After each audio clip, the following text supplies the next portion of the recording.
All right, guys, welcome back to the stream. Welcome back to the channel. Welcome if you are new here. Thank you all so much for joining me today and waiting patiently for the intro to finish up. Not sure why. It's like there's so much dust on my hat. What is going on? You know, okay, hold on.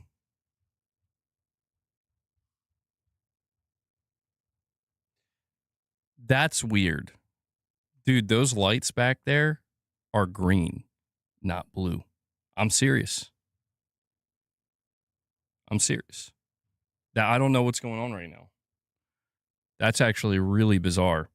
I tried to make it like a light green, like a really light green for Marvel Tokon, but I guess that's what it's going to look like. Anyway, that threw me off for a second.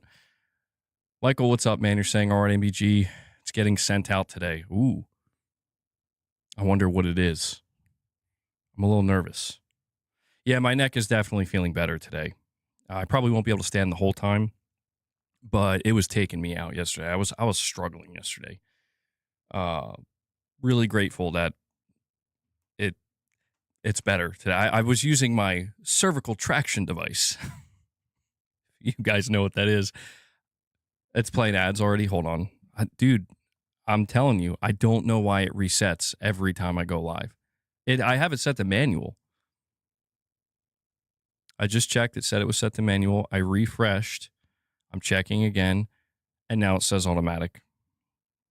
I really don't know what YouTube did to change that. I apologize. I set it to manual every time. But I appreciate you letting me know. But yeah, we have some topics to go over and talk about today. We're going to be talking about, we are going to be talking about Marvel Tokon.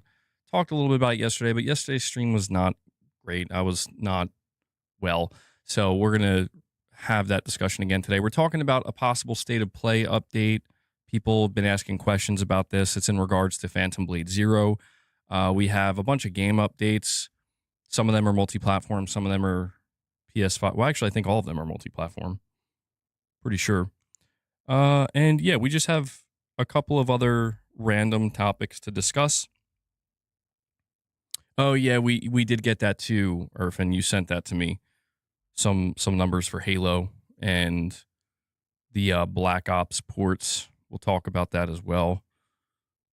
But guys, do me a favor. If you enjoy the streams, if you enjoy what I do here, please take a moment and hit that like button. All right, hitting the like button lets me know you enjoy it, but it helps with YouTube's algorithm. So really appreciate that. Let me see here. So right off the bat, it says Halo's big budget PS5 remake battered. Really, they use the word battered by basic Black Ops ports and official PlayStation Store charts.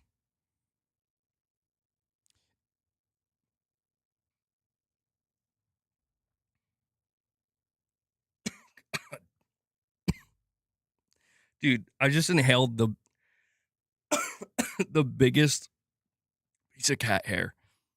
I like had to take a second to be like, what was that?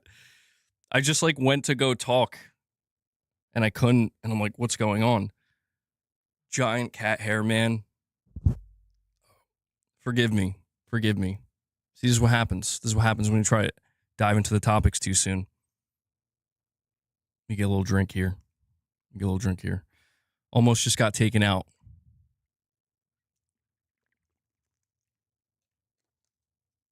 Yesterday it was my neck. Today it was almost the cat hair. Not good. I gotta clean this thing. I would like to keep this thing off of my microphone, but you're gonna get too many plosions. So sorry about that. All right. It says the PlayStation Store download charts for July have been revealed, and guess what topped them? No, it wasn't Halo Campaign Evolved, the big budget ground up remake that marks Master Chief's PlayStation debut. Indeed, despite the crazy circumstances surrounding it, Campaign Evolved simply could not compete with two bare-boned Call of Duty ports. Both in North America and Europe, Black Ops 2 claimed the #1 spot, with Black Ops just behind it in second place. The ports were slammed by critics and plenty of players, but the online negativity has not stopped them from selling like crazy. Halo, meanwhile, managed sixth place in North America and seventh in Europe. It was pushed from the top 5 by your usual sports titles and Pal World. Is there some kind of lesson to be learned here? Potentially, and it's probably a bad one if you're a big publisher who needs to pump millions of dollars into a full-on remake when people will happily buy minimal effort ports by the boatload. Now, obviously, that perspective is missing a lot of context. Campaign Evolved is a full-price release with no multiplayer, while the Black Ops games are set at a lower price point and include the classic Call of Duty multiplayer experience. Nostalgia plays a major role here. As for the rest of the charts, fellow remake Assassin's Creed Black Flag Resynced did well for itself, coming in 4th in North America and 3rd in Europe. So there you go, man. I mean, I would have expected some bigger numbers, to be completely honest. I would have expected some bigger numbers for Halo, but there's no denying that if Halo's going up against the Black Ops 1 and 2 ports, even though they're bare bones, yeah, they're nostalgia driven, for sure. Maybe make a good game. You think Campaign Evolved was not good? Well, I mean, Campaign Evolved, from what I can tell, I haven't played it myself. It seems like it does seem like it was lacking in some areas, and they changed some things that people were like, nah, you should have done that. And I think the fact it didn't have multiplayer was probably a huge loss for that game, truthfully.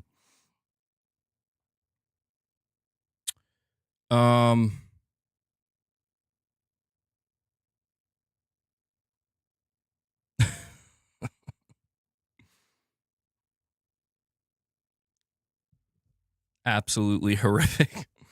I'm not sure what's more horrific, how poorly Halo did apparently, or how well the Black Ops sports did, right?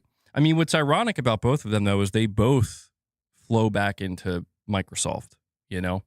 So I don't know. The future of the Halo franchise is, I think, still a question mark. I mean, I would have assumed that Halo dropping on PlayStation would have been a bigger deal. And I think, like, the announcement that Halo is coming to PlayStation, I think that really did make people go, oh my God. And they hyper focused on it for a little while. But as time went on, and especially as we saw more and more and more Xbox games get announced for PlayStation 5, I think it just kind of fell off for people, where they're like, okay, yeah, it is just Halo, like. But you do have to wonder, right? You do have to wonder, when we eventually get a brand new Halo with a full-blown multiplayer experience, you have to wonder, if that were to launch on PS5, how much better it would do. I mean, we could have gotten the answer to that question with Gears of War E-Day. And I'll be honest, man, like, I played a little bit of the Gears of War E-Day beta. It's a shame this game isn't coming to PS5 for people who are looking forward to it. Like, for people who bought Gears of War Reloaded on PS5. I think this new Gears of War game, for the little bit I played of it, I'm like, this feels good. Like, I think the Coalition cooked with this one. And I'll be honest, man, I think Microsoft, they're leaving a lot of money on the table. It's fine. They want to use it. They want to try to sell consoles. I understand. Believe me, I understand. But I'm like, I don't know, man. If you guys went out of your way to release Gears of War Reloaded, and that maybe kind of flopped or didn't do very well because it's the first Gears of War remastered for the second time, I think Gears of War E-Day would have crushed it for them on PS5 personally, but we'll see. I mean, that's the thing. Forza Horizon 5 did incredibly well for Microsoft releasing on PS5. And I'm like, well, I don't know. I mean, I understand that Forza Horizon 5 was like a 4 or 5 year old game. And so maybe that's why they're like, well, it's not comparable to what we did with Gears of War Reloaded, but still, I feel confident in saying Gears of War E-Day launching on PS5 would have been, it probably would have sold very well for them. Yeah, we still have no word on Forza Horizon 6 for PS5. I think that's still coming. Indiana Jones, yeah, I don't know what to say about that one. I think Indiana Jones just, again, that game came a little bit later. You have to wonder if it was a day one launch. I think it's becoming clear that where these games launch day one. is what seems to matter most. Not in every single instance, but in a lot of them. You played Reloaded and it doesn't feel good to you, you pass on E-Day. Well, that's the thing, is E-Day, I think, feels much different, than something like Gears of War Reloaded. They completely overhauled the movement system, and it feels much more modernized, I think some hardcore Gears players might not like it, but I liked it. So we'll see what happens with Gears of War. I mean, you do have to wonder if maybe there's a backup plan for Gears of War where they're like, if it really doesn't do well on Xbox and it fails to sell Xbox consoles, maybe they'll port it to PS5 later.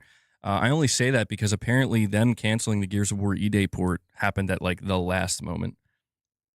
Like it happened at the last second.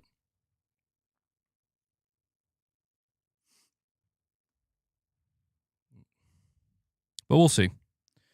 I think E-Day is going to do pretty well, though, from what I can tell.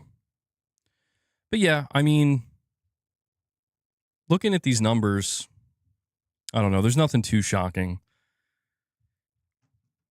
I do wonder if Activision is looking at Black Ops 2 and Black Ops 1, both of them being bare-bone ports and topping the charts in both North America and Europe. It makes you wonder if they're going to maybe try to start doing this with more classic Call of Duty games like Modern Warfare 2 and Modern Warfare 3. I wouldn't be surprised if that was up next. I mean, I get it. I was there for these classic Call of Duty games, so I understand the nostalgia factor there. I completely understand. I don't blame anybody for buying those, but apparently, like, these ports are so bare bone that the original exploits, they're still having problems with it. I'm like, I don't know about that one, man. I don't know about that one. Rocco, you're saying you think the Coalition and Playground are the only top tier Xbox studios? I'd have to go down the entire list, but yeah, those two studios, especially Playground, I think are Microsoft's strongest. Playground is easily Microsoft's best studio by like a mile. I mean, you could argue maybe like the Call of Duty studios, but I don't know. I mean, it feels a little bit different from something like Playground and the Coalition because those were a little bit more organic over time, But I do want to talk about this State of Play update. So I'm going to go over the original story, and then we're going to go over the update. The original story is where's that dedicated Phantom Blade Zero State of Play broadcast? The event was announced back when Sony hosted its previous State of Play, promising a deep dive in late summer. That's how they worded it. We are, of course, creeping towards late summer right now here in the northern hemisphere, and there's still no sign of the promised showing. We had assumed that the State of Play would be announced within the next couple of weeks, but the theory appears to have changed. Indeed, developer S-Game has just announced that they're airing a new 11-minute trailer dropping next week on the 11th, so that's actually tomorrow. So it'll go live alongside pre-orders for the title, which is set to launch October 29th. S-Game writes, quote, development on Phantom Blade Zero is now complete, so I guess it's ready to ship. Well, they didn't write that part, but the suggestion then is that the once teased State of Play has been canceled. It would have made an awful lot of sense for this gameplay trailer to be a big part of the broadcast, but why would it be canceled? Well, plans can simply change, but it's hard not to consider the controversy that PlayStation's currently trying to navigate. As the backlash against Sony's decision to stop manufacturing game discs rumbles on, the Phantom Blade Zero State of Play would have been the company's first major broadcast since the news broke. Without a doubt, people opposed to this decision would have flooded the show's chat and comment sections. Basically, S-Game would have suffered for Sony's controversy. But this ultimately is just speculation. The State of Play might still happen at a later date, but it seems really weird to announce both a gameplay deep dive and the opening of pre-orders outside of Sony's marketing machine. And so there is an update. Apparently, Push Square reached out to S-Game for a comment. Phantom Blade Zero dev S-Game has told us it's still finalizing details about its future marketing beats, which would include its previously announced State of Play. There had been some speculation the live stream may have been canceled due to the ongoing backlash Sony is facing regarding its decision to stop manufacturing discs. It'll debut an 11-minute pre-order trailer this week. Due to the length of the trailer, People thought that this was what was planned for the state of play. A representative for S Game told us, quote, "It doesn't have anything further we can share just yet, but it's excited about what's coming," end quote. So, I don't know that this like explicitly confirms they're going to be doing a state of play for Phantom Blade Zero because, well, to be honest, they didn't mention it. They didn't say anything. You know what I mean? They just simply said we have more marketing beats. We don't have any updates on them right now. And so I don't know, man. I'm beginning to think that Phantom Blade Zero. I mean, it is. Here's the thing. It is a timed exclusive. As far as I'm understand, Sony did pay to make this a console exclusive. Originally, it was just announced for PS5 and PC, but I don't think there were any. I don't know if Sony like locked this game in from the beginning, but there was like conversation like maybe it'll come to Xbox later, or they're gonna eventually announce an Xbox port. But since then, I think it's been made clear that Sony did lock this game down as a timed exclusive, and so because of that, it makes sense that they would want to give it its own dedicated state of play.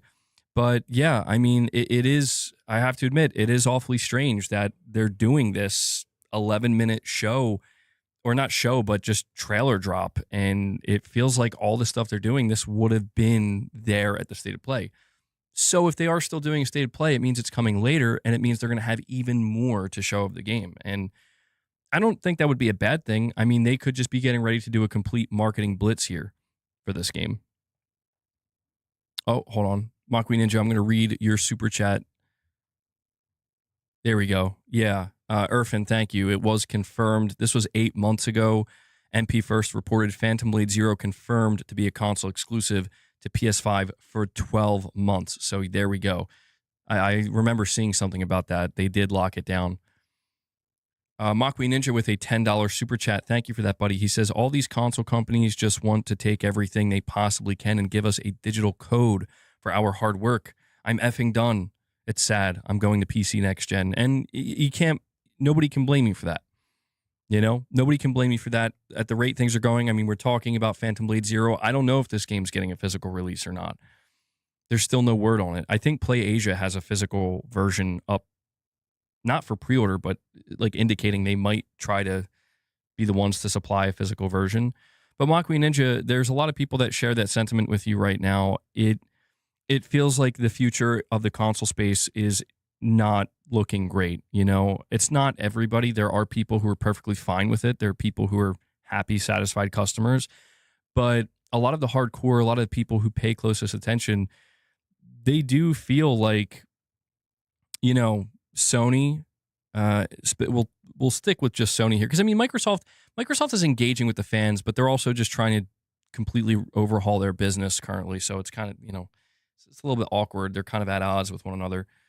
But Sony, they're just on the opposite end where they're finding the most success they've ever found. And, they're making it clear they're going digital only. And, you're saying they're just giving us a digital code. I mean, yeah, it's starting with GTA 6.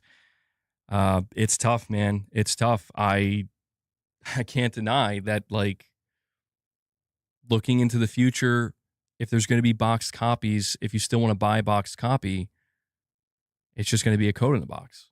It's underwhelming. It's underwhelming. It feels like a major step back compared to what we've gotten pretty much every generation. So, Makui Ninja,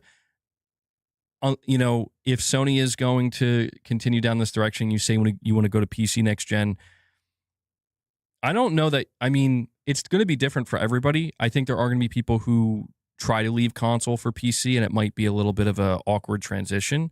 But the whole thing is, if you are going to be engaged with a digital-only storefront, and I advocate for this as well, there's nothing wrong with opening up options for yourself.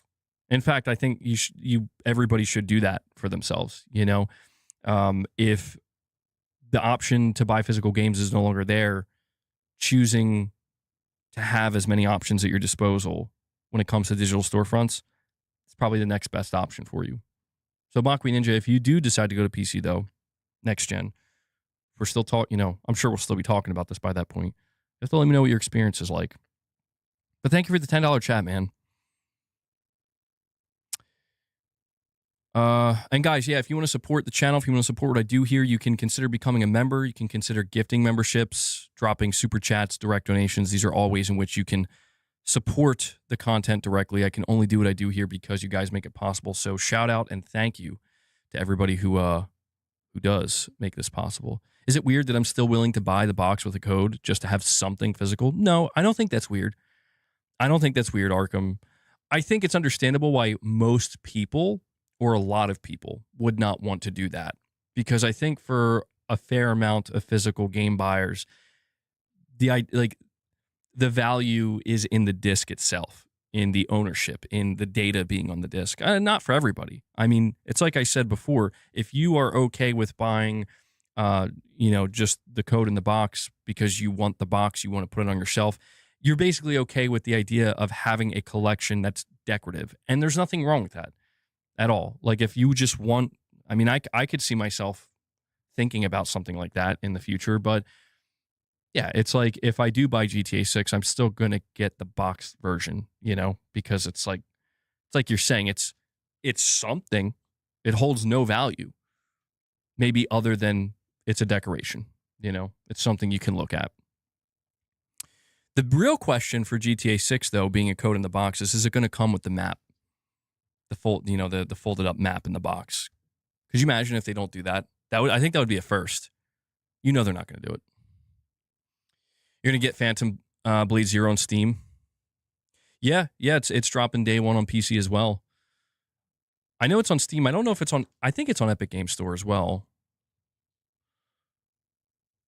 Phantom Blade Zero not getting a physical release would be very disappointing, truthfully. You will get nothing and like it, says Pushing Polygons. You will get nothing and like it, boy. You got your 5080 for, you typed $12. I was like, what? You meant to say 1200. Yeah, that sounds about right.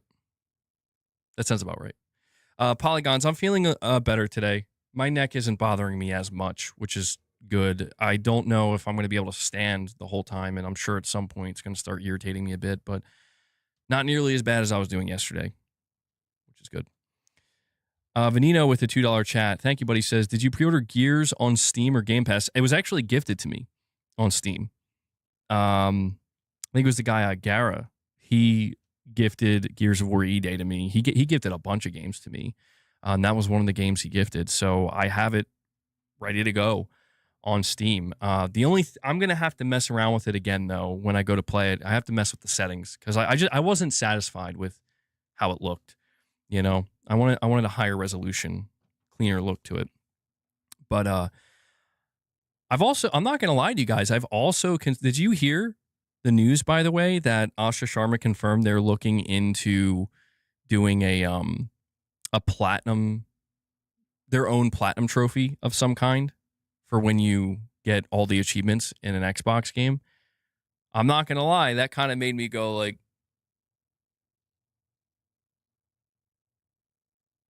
okay. Finally. I mean, I've always liked Xbox achievements, and I always liked the idea of getting 1,000 out of 1,000 gamer score, but I always found it perplexing that it's like, bro, Sony found the better way to do it with the platinum trophy to strive for. I'm shocked it took them this long. Well, that's the ironic part of it, right? Blast, thank you. Yeah, I'll have to check that out if you send it to me. That's the ironic part of it, though, isn't it? Like, Microsoft was the one who came up with achievements, then Sony copied it with trophies, but they iterated on it with the platinum. And then now Microsoft is finally going to take that on and be like, okay, let's do our own platinum. So it made, I don't know, man. I have to see if I can get completely comfortable with Gears on my PC. Excuse me. At some point, though, I would like to get an Xbox. The thing is, though, I feel like I'm more likely to wait to see what Project Helix is going to be, but maybe not.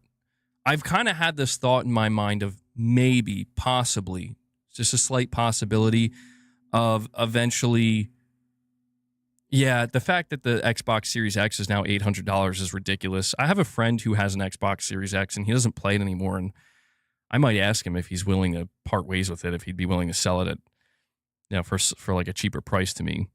But it would be nice to have the PS5 Pro and continue to collect discs for that, and then maybe have the Series X at some point, possibly try to collect some physical Series X games, maybe. I don't know. Just a thought. We'll see, though. Get Helix, buy one second hand. We'll see. We'll see what happens with Helix. I mean, Helix, I think, is going to be digital only as well. So whatever the price of the PS6 is going to be, you can bet that Helix will be more expensive. Undoubtedly. Undoubtedly, yeah.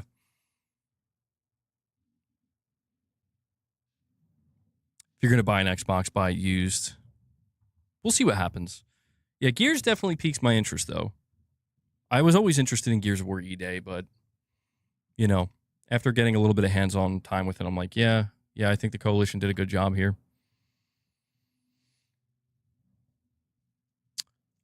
So going back to the state of play, let's continue to talk about that. So if Phantom Blade Zero still does get a state of play, how do we think that's going to go down? Right? I mean, that's kind of the question. When Sony does their next event, which eventually they're going to have to do one, you know, how's it going to go down? MBG, if I can get my hands on that anniversary one, I certainly would consider sending you my launch series to the P.O. box. Oh, all right, Pushing Polygons. Yeah, you let me know. You let me know, bro. I would accept it. Do an unboxing. I got my used series. Is it a Series S or an X? I'm assuming it's an X. If you're going for the anniversary one, the anniversary console for the Series X looks nice, translucent. It's cool to see that. I'm shocked Sony hasn't done some kind of translucent PS5 yet. It is a Series X. Will you let me know, Polygons? I would definitely welcome that at this point. Is it really coming out on Steam? So that exclusivity deal died? Which game are you talking about? Are you talking about Phantom Blade Zero? Phantom Blade Zero is releasing on Steam. I'm pretty sure. I'll double check.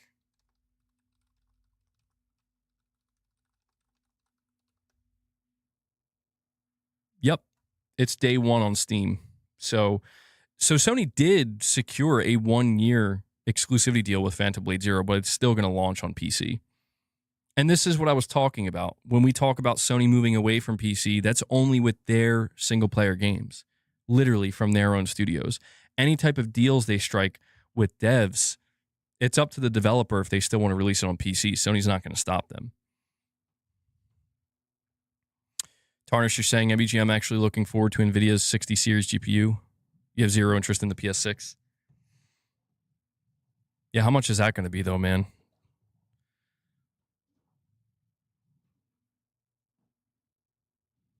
I just checked, but didn't they have a 1-year deal with Sony? Why is Sony promoting it? They do. Well, I mean, we've seen Sony do this numerous times this generation, where they secure a 1-year. It reminds me of like Silent Hill 2 Remake. They secured a 1-year timed exclusivity deal where it's not going to launch on Xbox for at least 12 months. And so Sony has the marketing rights, and it's associated with the PS5, but it still launches day one on PC.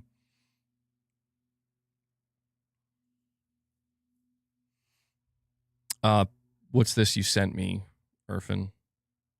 PS6 2027 launch looking more unlikely as new Rampocalypse update looks grim. Yeah. So now, thanks to the Rampocalypse, it's looking certain that there won't be enough memory devices to support PS6's plans to launch next year. Oh, this is about the Digitimes report. So here's the thing, though. It says all of the memory allocation for 2027 was purchased already. And that's true, but Sony is undoubtedly part of that. So in other words, Sony probably purchased enough RAM to launch the PlayStation 6 in holiday 2027 to sell maybe at least 10 million units between probably November and like February or March. So they probably secured the first 10 million. What could happen is they secure enough to sell 10 million. After they sell through that 10 million, they are now scrambling to try to secure more, and there's going to be like a shortage, you know? There's going to be a shortage of PS6s, just like there was PS5s, although maybe not if the demand isn't high enough.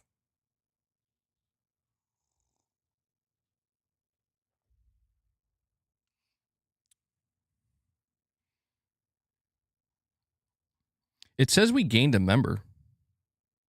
Blast, were you the one who got the membership? Thank you for that, Blast. Yeah, I don't know why it didn't pop up. It's been kind of glitched out, but it did pop up on the counter. So Blast, thank you so much for becoming a member, man. Thank you. Appreciate it. Yeah, so just a heads up, I had this idea, to change my member badges to like hats or something. And I'm still going to be workshopping that idea, but I just couldn't go through with the ones that I did because they just simply they weren't very good. And I felt bad because the artist that I work with, Rick, he worked really hard on all the channel artwork, and the ones that he made were much, I know there's still the PlayStation logo badges, but they're much higher quality. So the idea is if I do something related to the hats, I need it to be higher quality. So that's something I'll probably be working on behind the scenes.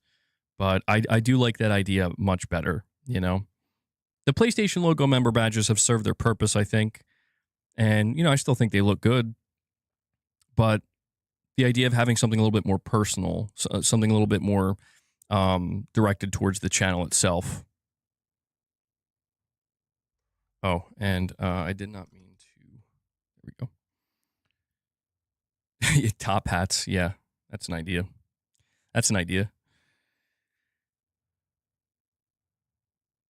Stop Killing Games just announced that they're suing Sony over digital pricing. Really? We got some breaking news.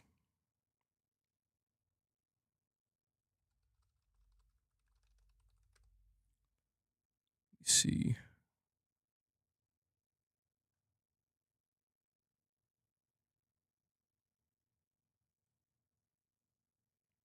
Not seeing anything pop up yet. Was this like literally just announced?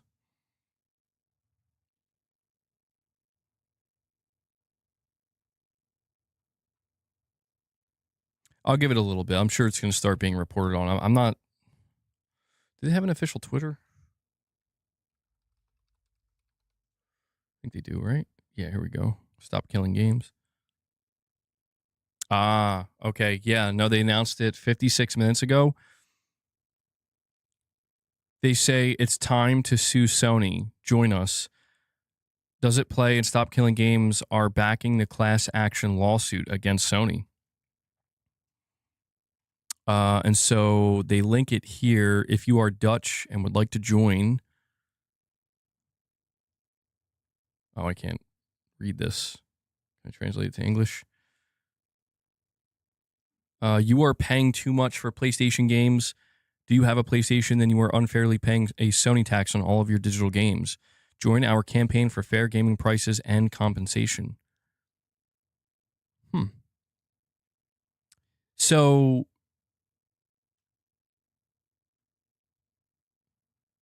So they're going after Sony for their pricing. Interesting. I mean, I'm assuming this has to do with them announcing their ending discs, right?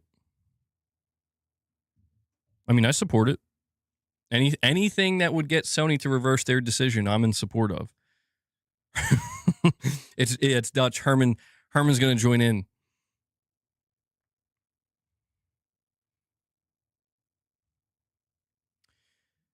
It's on YouTube.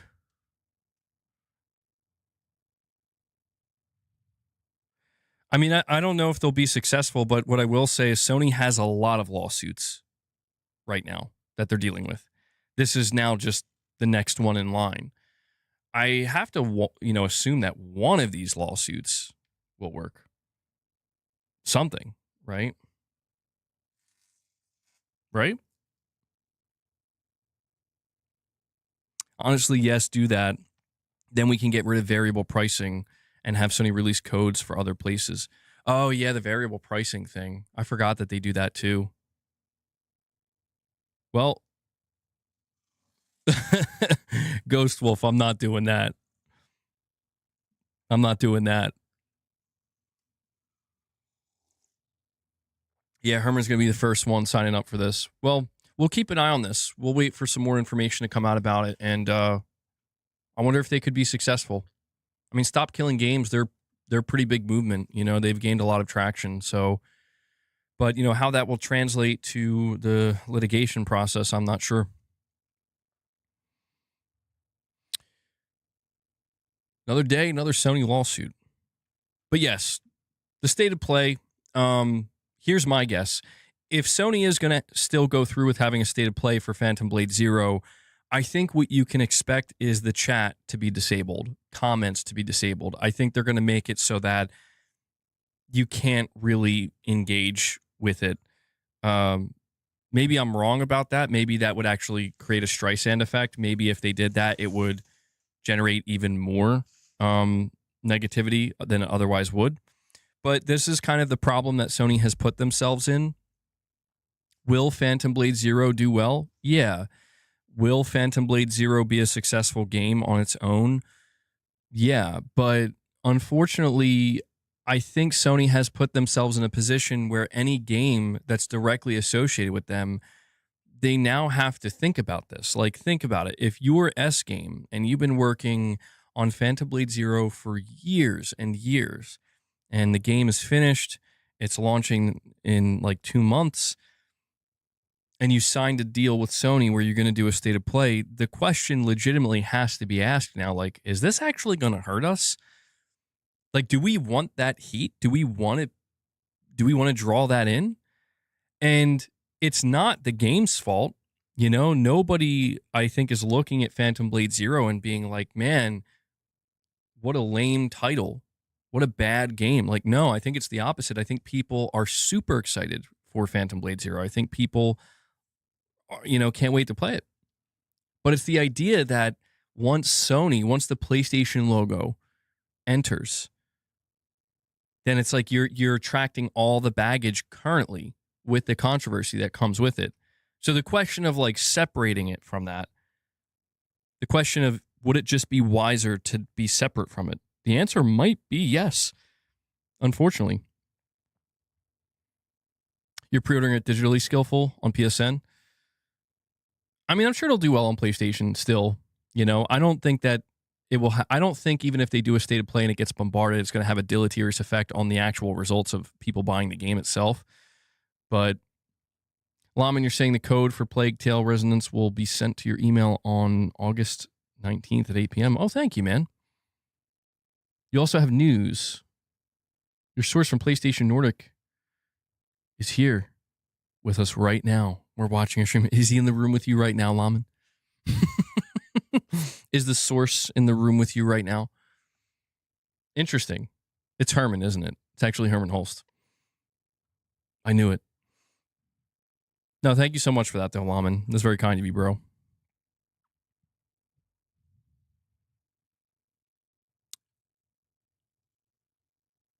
Yeah, that new Plague Tale game looks very different from the other two. It looks like it's much more action heavy, much more action oriented, which I think is cool. But if I recall, the first two Plague Tale games didn't really have much action. But yeah, Phantom Blade Zero, in my opinion, it looks awesome. Oh, that's an interesting one, Vanino. You're saying, MBG, maybe Phantom Blade Zero is digital only and they're afraid to say it. Ooh, that's actually a really good point. And that would not be Sony's decision. That would be S Games. Let me look this up. Is Phantom Blade Zero getting a physical release? Well, it's the AI overview says yes, an Asian English physical edition for the PS5 is listed for pre-order through major retailers like Play Asia, though widespread official confirmation for a standard local Western physical retail release by S Game remains unconfirmed. Import pre-orders. Physical PS5 discs featuring English support are up for pre-order. So it looks like this might be one of those physical releases where it's kind of hard to get your hands on it. Yeah, I see it right now. Play Asia, they have the pre-order for $70 for PS5. But that's the only place. Works on all systems sold worldwide. A correct regional account may be required for online features. I don't think this game has online features, if I'm not mistaken. So I don't know. That's a good point. I didn't think of that. If that's the only physical version they have, maybe they're a little bit nervous about how to tell people, how to break the news to people. Considering the timing. If I can get this physical version, yeah, I would. That's what I would go for. I think it says it's coming out the same time. I don't think it's like delayed or anything. But I'm kind of wondering now that, yeah, I mean, they announced pre-orders, dude. So that's the thing. They already wait, hold on.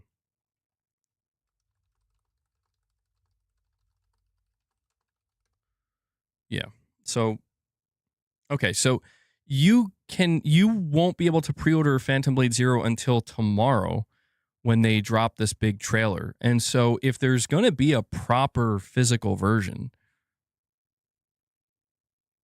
outside of this Play Asia one, they're going to announce it tomorrow. But yeah, maybe you're right. Maybe they're a little bit nervous. Well, I mean, you're saying he says the PlayStation 6 will be fully digital, but they will offer an optional attached disc drive for older generations. But says it's too early right now as a solution for games who love physical discs.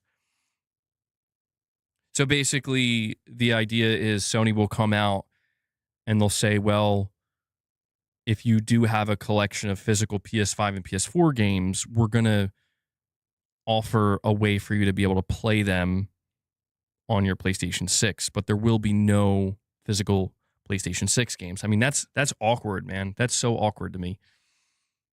It needs to happen, but that's awkward because it's like, so I can buy a disc drive for my PS6, but I can't play any physical PS6 games. Awkward. Very awkward. Yeah, I think Tom Henderson, he said that too a while back. He confirmed that there was going to be some kind of disc drive, but we assumed it was for PS6 games.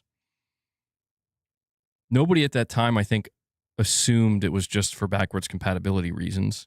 At this point, it's clear if there is another disc drive for the PS6, it will just be for backwards compatibility. What Sony should do is make it so you can use your current disc drive. Ray, yeah, thank you for sending this, Ray, in the chat. Yeah, this is the only place it's up for pre-order physically. Play Asia.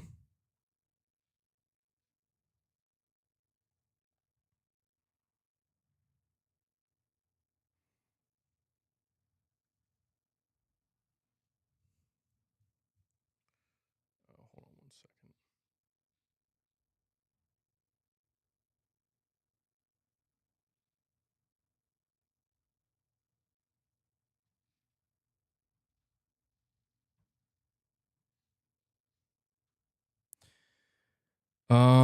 Regarding the release date for PS6, source doesn't know anything about that, but his knowledge is when you plan future generations, the contracts are established long before.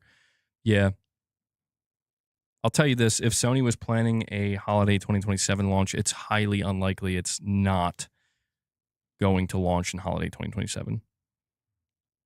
They're very, very, very likely still going to stick with that. Because they would have to likely cancel contracts.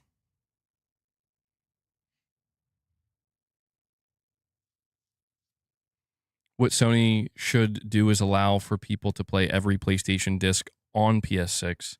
Because, God damn it, I want to play my PS3 games. I mean, look, man, I've maintained that one of the only things Sony can do to win people over with the PlayStation 6 and win back some goodwill is when they announce it, it's like, listen, we're not making PS6 physical discs. However, if we are going to have a disk drive version you can buy, and it will be compatible with every PlayStation disc, like full backwards compatibility, and basically they launch like a whole new backwards compatibility program similar to what Xbox did. I do think if Sony did that, that would go a long way with people.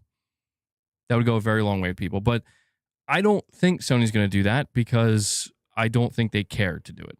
I think in their mind, they're like, do we have to? If the answer is no, then we won't. But I'd love to be wrong. I'd love for Sony to do something like that. Even as somebody who doesn't really care all that much about like older backwards compatibility, it's not something I'm really focused on, but it would be a huge win for them. And we have Lund with a $5 super chat. Thank you, buddy. He says, MBG, just be happy. Nobody has gifted. Has Steam gifted you Femboy Furry Blank Forest? I am grateful for that. Yes, I don't need that. I don't want that. And if somebody were to gift that to me, I would have to respectfully reject it. Don't panic, MBG. I'm back with Taco Bell. Flund, yeah, I got to be careful out here, man.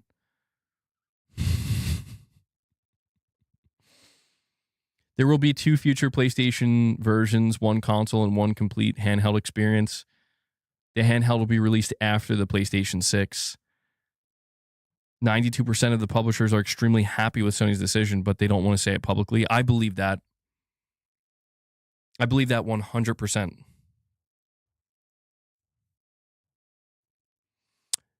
Colin Moriarty to the Sacred Symbols audience says he's preparing to go to Washington, D.C. to talk to 90-year-old senators and 17-term House members about how insanely bad PlayStation Network is. It's going to be so funny, dude, but amazing.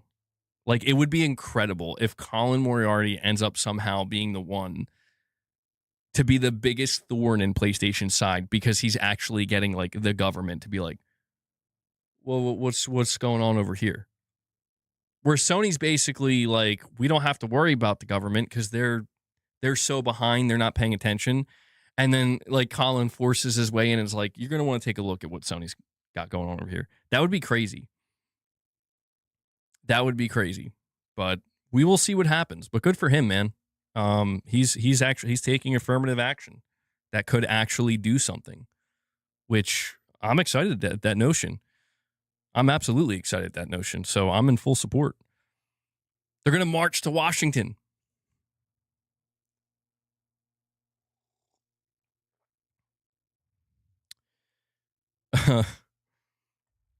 Yeah, guys, do me a favor. If you're enjoying the stream so far, please take a moment and hit that like button.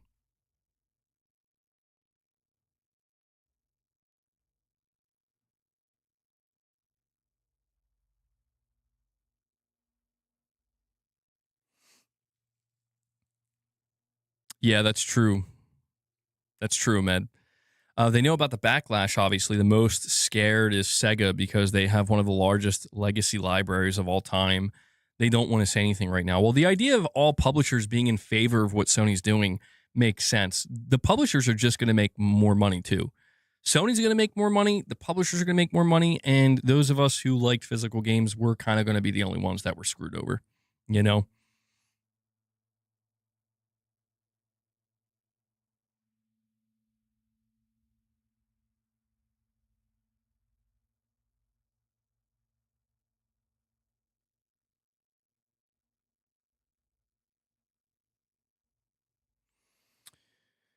All right. We'll see.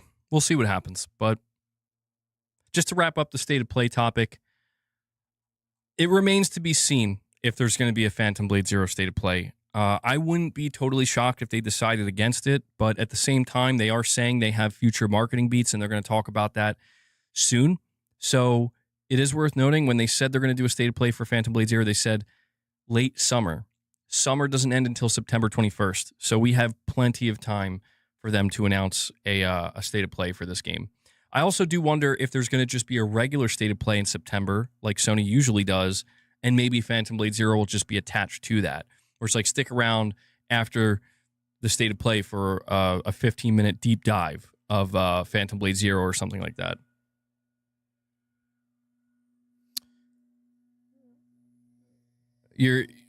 Prince, you're saying you're looking forward to when all the fake outrage ends. I think some of it's fake. I think some of it's real. I think some people just enjoy the chaos. But that's why it's going to be interesting to see what happens with Colin and him actually going to Washington, apparently. Because if there's going to be anything that actually makes any type of difference, I don't necessarily know if it would make Sony change their mind and do discs for the PS6 or whatever. But if there's anything that's going to change anything, it's going to be that, you know? Do I think we're getting a demo drop tomorrow night? Yes, I do. They said that they're going to have a surprise for Phantom Blade Zero. Or the surprise could be, surprise, we're announcing a physical version. And that would be like a backhand to Sony, dude. Which would be crazy to see. But, you know, they said a while ago that they wanted to put out a public demo. And so I think that that's what it's going to be. I'd be surprised if it wasn't that, which is exciting because I'd love to go hands-on with Phantom Blade Zero. I've been wanting to play this game for a long time. And the demo that they put out before, people who played it said it's really good. So I'm excited. I hope that's what it is. I mean, if it's that or a physical version, I'm happy either way. I'm happy either way.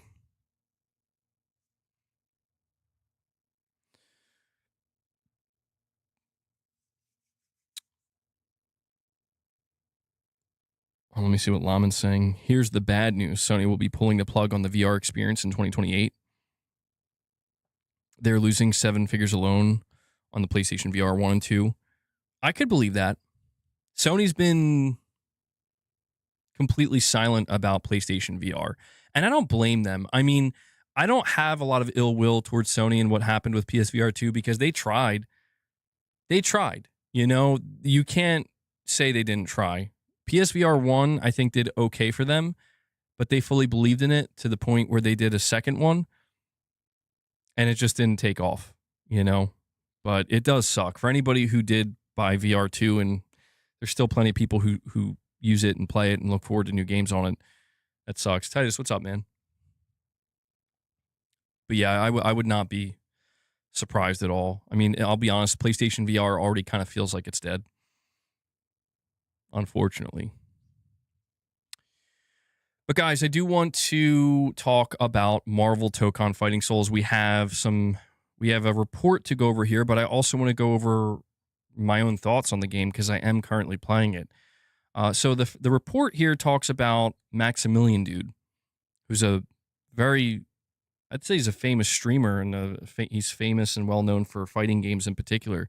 Says here, of all the nightmare scenarios for Marvel Tokon Fighting Souls, this was probably at the top of the list. Fighting game community icon Maximilian Dude has uninstalled the botched PC version of Sony's highly anticipated superhero brawler live on air, declaring its documented issues too frustrating. To be clear, this wasn't a typical streamer meltdown. Max remained calm and reasonable throughout, simply criticizing the port and pointing out its technical issues were preventing him from wanting to improve. He also appears to enjoy the game, noting that he'll be, quote, exclusively playing the PS5 version from this point on. While the PC release has been criticized for a broad range of issues, including in Max's case, a flaky frame rate, it seems like he wants to stick with it, just not on PC. He says, quote, this is bad, chat. I don't think I can play this anymore. It's making me like the game significantly less. The game's just unfun when we have to deal with all this.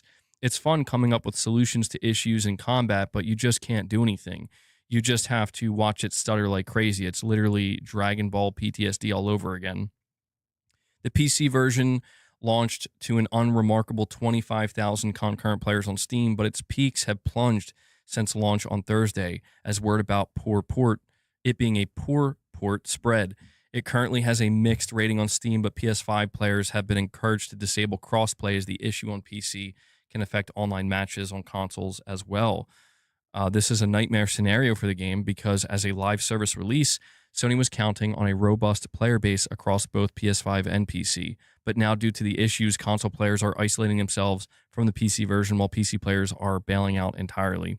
For the record, we are reviewing this game, and we've had practically no issues at all on PS5. In fact, we think it's really well optimized for Sony's console. But one fighting game tournament in the US has already announced it'll be hosting competition exclusively on PS5 hardware in response to the issue. Meanwhile, Arc System Works has acknowledged the flaws and said it's actively investigating the reports. The problem is first impressions can be so important in situations like this. We personally think Sony needs to pull itself together as a publisher. If it wants to benefit from the enormous PC install base, then it needs to ensure its products are much better optimized than this. And so Maximilian Dude also posted on his X account, he says, I tried Tokon on PS5 against only PS5 players and had a wonderful time. Even with 3-bar, 100 plus millisecond matches were smooth. Just going to stay away from the PC version completely until things get figured out.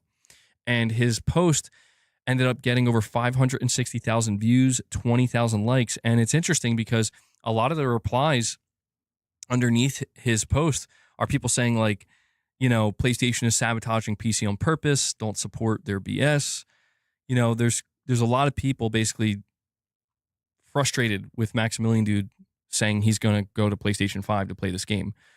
I am currently playing Marvel Tokon Fighting Souls, and I can tell you, at least in my personal experience playing on PS5, it has ran perfectly. I mean, I have had a couple of issues when fighting real, you know, actual players, but I have no idea if I was playing against anybody on PC, because apparently that is a problem. If you're on PS5 and play against people on PC, you might run into some issues.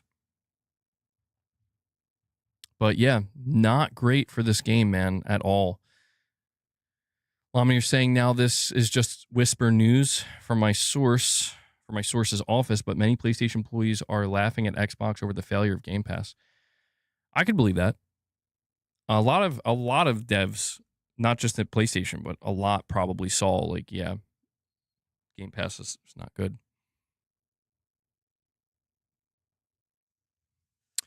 Arc System Works acknowledges Marvel Tokon PC issues, patch inbound. I think they will fix it. Yeah, I don't think this is like a critical, I don't know. Like it could be a critical flaw for this game, in that like this game needed as many players as it could possibly get to actually really, you know, to really, I'd say, establish a strong footing as a live service game. You need to get off to the best start possible. Did Sony sabotage the PC version on purpose? No, that's nonsense. It's more likely Sony indirectly sabotaged it, where the game simply wasn't ready on PC, and, you know, maybe it needed a delay, but Sony was not willing to give them a delay and not give them any more time or funding. And so it's just like, sorry, we got to push it out now. I don't think it would, if Sony did do that, I don't think that's wise. I don't think that helps them. I will say, though, I don't think Sony's crying at the idea of Maximilian Dude saying he's going to play it on PS5. It is kind of ironic in that, like, oh no, the PC version is bad and you're going to play it on PS5 instead. Uh-oh. Like, I'm just laughing a little bit because, like, from Sony's perspective, they're like, you know, they're like, excellent, you know, they got that Emperor Palpatine energy going on there. But I've been playing Marvel Tokon. I have 32 out of 39 trophies already, guys.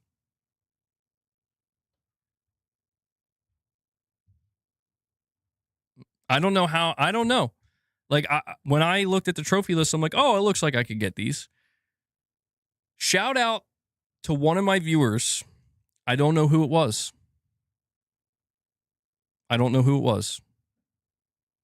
But I was in a match. I was in an open lobby in Marvel Tokon, and I needed 2 trophies. And these 2 trophies I was anxious about, because you have to do what's called a crossover reflect.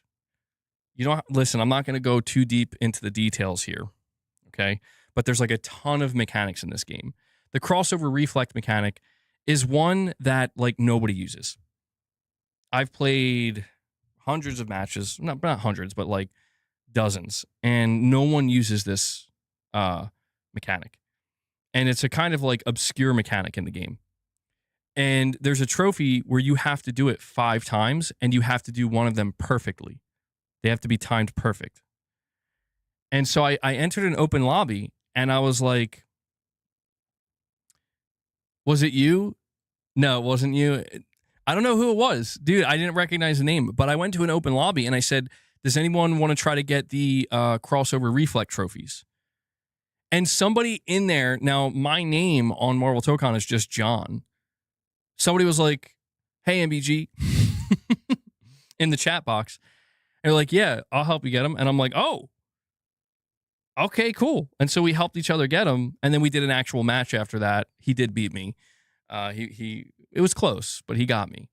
But that was really cool. That was actually a really cool experience. I was, John Tokon. I was not expecting that. So shout out to whoever that was. I don't know who it was.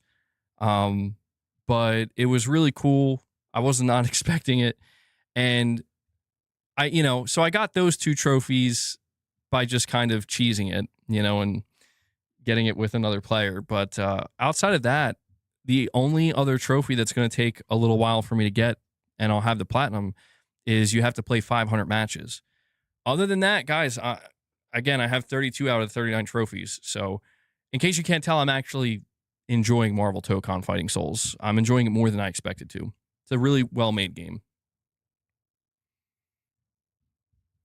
Next Asian game to explode is a Whisper of Fall Jinwei. You play a martial arts spy infiltrating the mafia. PlayStation has acquired it as a console exclusive. I remember seeing that game. That does look good. Yeah.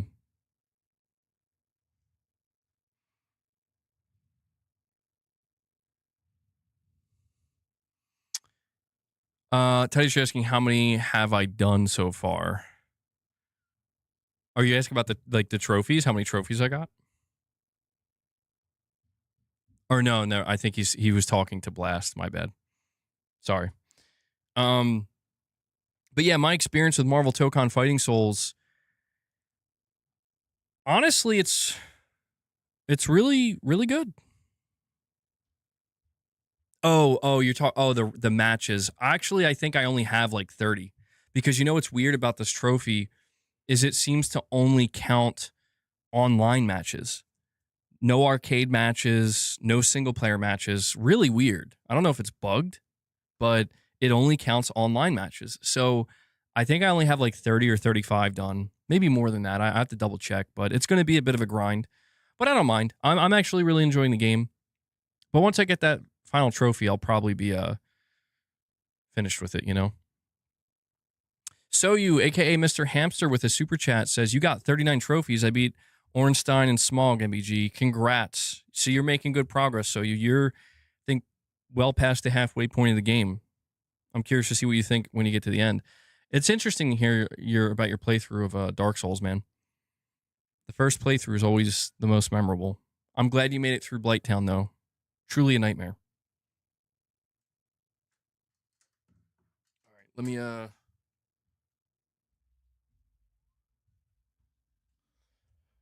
I just smashed my hat. Hold on. My hat almost just came off. Oh shit, hold on. Running into some technical difficulties with my desk here.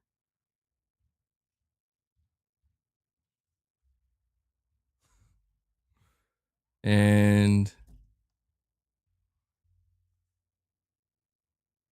okay, we're good. Sorry about that. All right, let's see.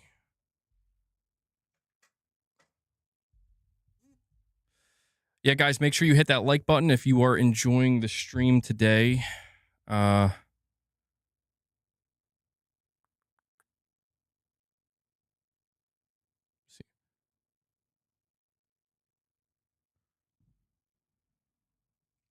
Playing some E-Day beta right now while it's still available. It's supposed to end today. Does it end today? I'm going to have to get a little bit more time in there then, too. Did you see the new gameplay trailer for Control Resonant on IGN? I didn't see it yet, no. Wait, Laman, what are you saying not to?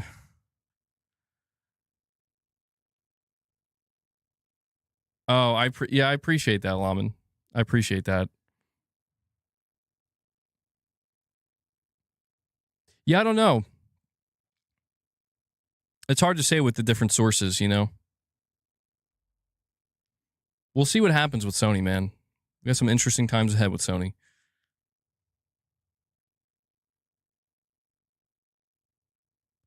All right. Yeah, so Marvel Tokon. There's a couple things I want to say about this game. Well, before I do, we got a direct donation from Sergio. What is going on, man? He drops a $5 direct donation, and he says, "Hey, John, will you try to get the platinum in Metal Gear Solid 4? I got it on PS3 years ago, and it was tough, especially crying wolf on the boss extreme difficulty." It's a great question. I mean, my intention is to get the platinum. That's my hope. That's my intention. The question is if the trophy list will be exactly the same or if they're planning on changing it up. I think we're assuming it's going to be the same. I will say that I expect it to be difficult.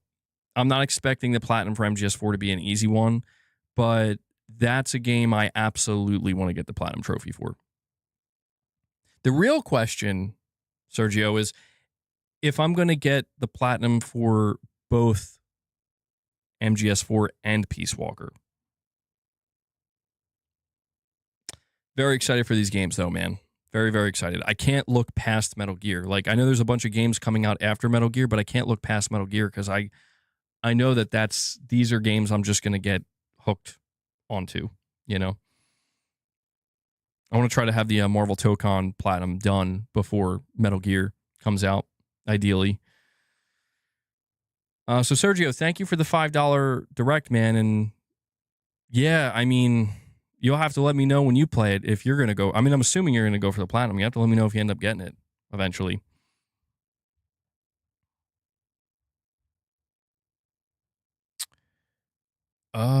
Oh yeah, the public beta for Gears of War E-Day is back this Thursday. I forgot they're doing a public one too. Your source fears that Media Molecule's next on the chopping block. Their last pitch was on July 21st. Was on a pitch?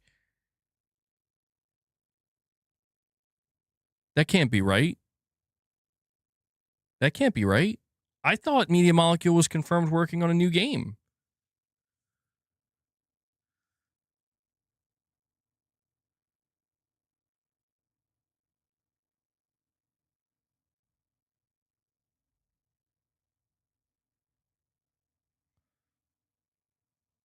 Is MBG bold? Are you asking if I'm bald? I shaved my head, yeah. I like to think I'm a little bit bold sometimes, you know? Here's one interesting part. SuckerPunch has received major praise from the Shino over the way that they produce their games for less than 100 million and work very efficiently. I'm not surprised by that if it's true. Like I could believe that. SuckerPunch, they're kind of leading the way, in my opinion, where they're making these big budget, grand games that just, you know, they're grand in scope and scale, and they're not breaking the budget. They're not going past 150, 170, 200 million. They're keeping it within anywhere between the 70 and $100 million range mark, which I'm sure Sony's thrilled by that. So I believe that. And yeah, you would think more studios need to kind of like start taking notes. Yeah, so this was reported 3 months ago. Thank you, Irfan, from MP First. Little Big Planet and Dreams developer Media Molecule working on a new IP with open world content. So it sounds like something was greenlit, unless this was abruptly canceled and they had to pitch something else. But yeah, definitely a little worried about Media Molecule. And we have another direct donation from Sergio once again. He says the trophy list is the same. Push Square has news about it. Oh, I didn't even know the trophy lists were out already. The platinum in Metal Gear Rising Revengeance was much harder. Was even much harder, and I'm proud of it. That's a good one to have, dude. Having the platinum for MGS4 and Metal Gear Rising Revengeance, impressive. Impressive, Sergio. I didn't realize that it was already confirmed that the trophy list is the same. Well, then, yeah, it's going to be tough. It's going to be tough. I don't think I ever got the platinum for MGS4 because if I recall, the trophies came much later. MGS4 originally did not ship with trophies on the PS3. I think I remember, if I remember correctly, I started to try to get the trophies, but then I was like, I'm not going to go for all of them. But this time, things are different. And yeah, I do wonder if, I mean, you would assume we're going to get a Metal Gear Solid Collection Volume 3 at some point. And when we do, Metal Gear Rising Revengeance would be part of that. They canceled their last concept stage of Proof. Sony did not like it at all.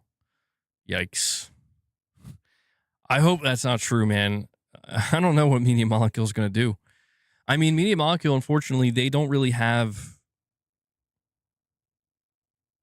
What did I just do? Hold on. Did I just do something to Irfan? Irfan, did I just do something to your account? My chat just bugged out. Oh, this was posted 2 hours ago. Here's the brutal method for getting a Metal Gear Solid 4 PS5 Platinum Trophy. Oh, my God. Oh, no. This is going to be crazy. Irfan, I think I just accidentally unmodded you. No, don't worry. That was an accident. Dude, I'm getting really annoyed with YouTube anymore. It's just everything is constantly glitching out. No worries. It's freezing now. Sorry about that. That was unintentional. You're good. You're good now. I'm just... No, he was not demodded. I went to go click on... Okay. And now YouTube Studio crashes. What a joke. Irfan, type in the chat so I can make sure... Okay. Quickest demod and remod in history. All right. Irfan was nude for a moment. This is not big information about GTA 6, but they say 2 things. One, the main quest will take around 44 hours. Side quest, doesn't know. Had at least 4 creative directors. Interesting. Very interesting. Yeah, that was something. So, Metal Gear Solid 4 trophies. You've done very well for yourself if your PSN account has a platinum trophy for any Metal Gear Solid game tied to it. These lists are notoriously difficult and usually demand multiple playthroughs.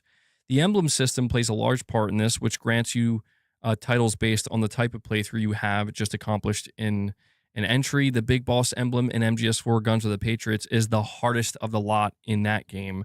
And with confirmation, the trophy list in the upcoming Master Collection Volume 2 is mostly the same as the PS3 version, means you'll have to earn it all over again. To get the Platinum Trophy in MGS4 on PS5, you'll need to unlock all other trophies and at some point do the following. You ready? Beat the game on Boss Extreme, the hardest difficulty. No deaths, no alerts, no kills, no recovery items used, no stealth suit used, no bandana used. Complete the playthrough in under 5 hours. Oh my God. Dude, that's going to be a nightmare. Oh my God, that sounds bad. That's going to be bad.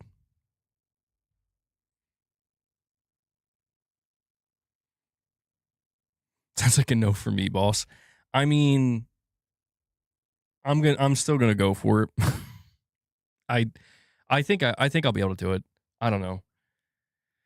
Like, you basically have to be a ghost. You have to play the game perfectly. I'm assuming you'll have to... I mean, realistically, I think to get this trophy, to get this platinum, you're going to have to create a lot of different save states. I'm going to try, though. I'm going to try. Here's the sad news. Now that GTA will cost $80, they said that 2027 will be the year of all companies going to $80 from 2027. I could see that. I don't know if I believe it's going to be all companies, though. I mean, I could see more games adopting the $80 price point, but not all of them. Hopefully not.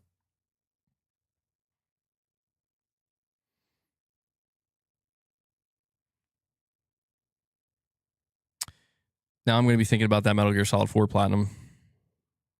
It's going to be living in my head now.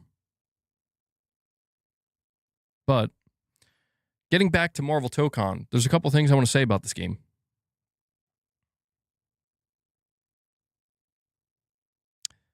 Although before I do, hold on, we have another interruption. The countdown is officially on December 10th, live from the Peacock Theater in Los Angeles, 4 months until the Game Awards.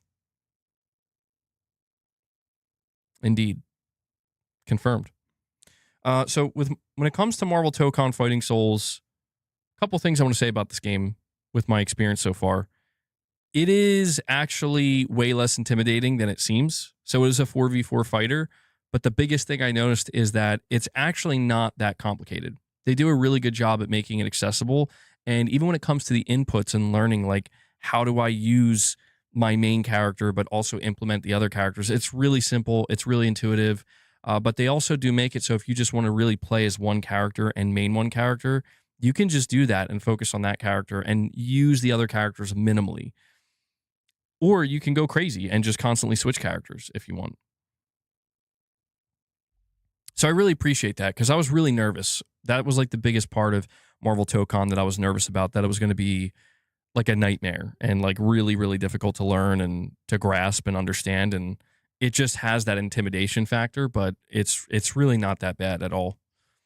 Spectre799 uses their milestone chat. Thank you for being a member. You're saying, hope you're doing well, sir. Thank you. I'm doing okay. I'm doing okay. Getting a little bit of pain. Getting a little bit, but not nearly as bad as yesterday. I'll be okay. I appreciate it. Hope you're doing well too, man. Thank you for being a channel member. And we have Sergio with another $5 direct donation. Thank you, buddy. He says, I believe in you, John. You need and will do it. It's your favorite MGS game. And he laughs. It's true. No, I do feel that way. I never did get the platinum for the PS3 version. So now it feels like this is the time. You know, I also approach games differently now than I did back then. I didn't care as much about trophy and achievement hunting back then. But obviously I'm completely engrossed in it now. I'm completely engrossed in the metagame. And so I got the platinum for Metal Gear Solid Delta, but MGS4 seems like a whole nother beast. You know what, though? You know what I'm most excited about when it comes to playing MGS4 again? The Octo Camo. I love it. I still believe that the Octo Camo mechanic in MGS4 is the most unique and best stealth mechanic ever created. I love it. And I think it's the best MGS has ever been. I know that for a lot of people, the gameplay of MGS5, the Phantom Pain, to them, to most people, that's like the high watermark of gameplay for Metal Gear. And I agree, it's incredible. But for me, it's MGS4. Yeah, the shotgun that shoots tornadoes. I forget what it's called, but I remember that. Supreme, you're saying you're going to do the MGS4 Platinum? Well, maybe I'll try to record some gameplay of myself when I do play MGS4. I mean, I'm going to record a gameplay of MGS4 no matter what, but when I go to do that specific playthrough, I'll try to remember to record a gameplay. That would be a fun one to watch together. But yeah. See, the thing is, like, this is what I'm talking about. I imagine myself getting completely hooked on Metal Gear, you know, getting hooked on Metal Gear to a point where, like, I'm going to be like, at that point, I'm going to be late to everything. But that's the thing. I mean, Wolverine's coming up. Oh my God. I'm getting stressed. It's happening. And Sergio comes in and he drops 5 member gifts for you guys. So he dropped 3 direct donations, but also came in and dropped some member gifts onto the community. Guys, let's get some W's in the chat for Sergio. Let me give you a... Thank you. Appreciate it. Wait. I don't think I have that Metal Gear time. I was getting confused for a second because I don't have the alternate Metal Gear soundbite anymore. So instead, I'll just give you this, Sergio. Thank you. That's us. That's us trying to get the platinum for MGS4. Yeah, guys, if you want to support the channel directly, One of the ways in which you can do that is becoming a channel member. We do have member exclusive content. We did a members lounge last week. We're going to be doing more this week. We're going to have a continuous stream of members exclusive content. When September rolls around, we'll be bringing back Morning with the Misses. I know you guys are looking forward to that. And we'll probably also have a P.O. box opening at some point. Maybe during the same stream when we bring that back. But yeah, really appreciate the support, guys. Thank you. Thank you, Sergio. Mini Tom says, I come here, you talk about membership gifts, I'm sad now, I'm leaving. I know, Mini Tom, I don't know, bro. Like, maybe we'll get more gifts today. Maybe you'll be next up. I feel like we've been saying that. Make sure you're opted in, bro. Like, I know you are. I've seen you receive member gifts before, so I don't know what's taken so long. But we'll see. Capono says, help bro keep his lights on. You are opted in. Okay. Well, I appreciate it, man. We'll see. We'll see what we can do.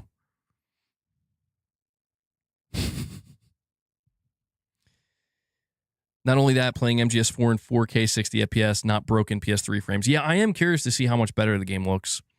I know it's not going to be like colossal because it's not like a remake, but it does look like it's going to look and obviously run significantly better. It's going to be 60 FPS. That's the big one.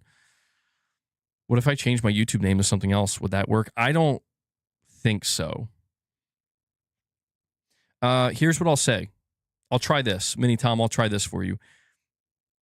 YouTube AI. I know you're listening to me right now. Please make sure that whenever we get more member gifts, one of those gifts goes to Mini Tom Official at Mini Tom Official. Okay? Can you do that for us, YouTube? He's been waiting long enough. We'll see what happens. Josh, you're saying, hey, BG, I haven't disappeared. I just dropped Sundays because Subtext streams all day, and it's usually RPG related, so I give him priority on Sunday. I'm still here regularly during the week, though. Oh, thank you, man. I didn't realize that. I didn't realize Subtext. He sounds familiar. I think, yeah, he would tune into the stream sometimes. It's all good, Josh. I'm glad you're still here, man. Help MBG avoid having to delve into that remaindered beef stew from Operation Desert Storm, 450 cans. He bought 600. Yeah, help me out, guys. Don't want that. All right. Scorpion got he said he went 6 months with no gifteds, then just out of blue got one. Yeah, sometimes it works like that. Yeah, Marvel Tokon, guys. This game is really good. I don't know if this is going to be the next like big live service game for Sony. I don't think it is. I don't think it's doing anywhere near like Helldivers numbers. It's also a fighting game, so it's going to be a little bit more niche because of that. But I got to give a lot of credit to Arc System Works because the game is really good. It's really well made. It's smooth. The combos are intuitive. But I will say they did a really good job at making each character feel extremely unique. I have to give Arc System Works a lot of credit here, where there's, I think, 22 or 23 characters in total, and no character feels the same, even a little bit. They all feel completely distinct. They feel true to what that character is in the Marvel Universe. I've been playing a lot as Wolverine, as Blade. I've been doing some Iron Man. Also a little bit of Magneto, a little bit of Doctor Doom, a little bit of Spider-Man, and they all feel great. Yeah, we talked about that. Marvel Tokon's having some issues on PC. It runs great on PS5 though. It's in my experience playing on PS5. I'm playing on the PS5 Pro. Graphics look amazing. They look crisp. Looks native 4K.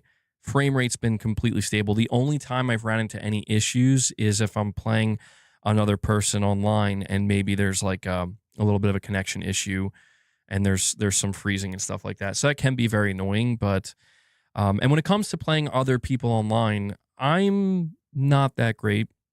I lose most of my fights. Occasionally I win some though. I feel like I'm below average, if I'm being honest. I'd be surprised if I was above average or just average. I feel like I'm below average. I do sometimes end up resorting to button mashing if I really feel like like one of the things I've been having happen in this game, specifically when I'm playing people online, is like it just feels like they can connect their hits way more than I can. Like I'll go press, the buttons to do my combos, and just like nothing happens, and then but like before I know it, they're comboing me, and I'm like, I don't. So in that sense, it feels a bit inconsistent. But I don't know. That doesn't feel like it's the game, because anytime I'm playing single player, I'm not having that issue. So it does feel like it's more of like a server type thing or a connection based thing. But yeah, it's still really fun, and I'm not taking it too seriously. I think that's another reason why I'm enjoying Marvel Tokon Fighting Souls so much. Though I did do the tutorial. I did. I just think, I don't know, man. I'm playing people that are really good. At least that's what it feels like. Because when I lose games, man, like I'm not just like when I'm losing games, I'm playing somebody where it's like I can't even. I'm trying to just get something in here. I'm just trying to like get one hit in, and I can't.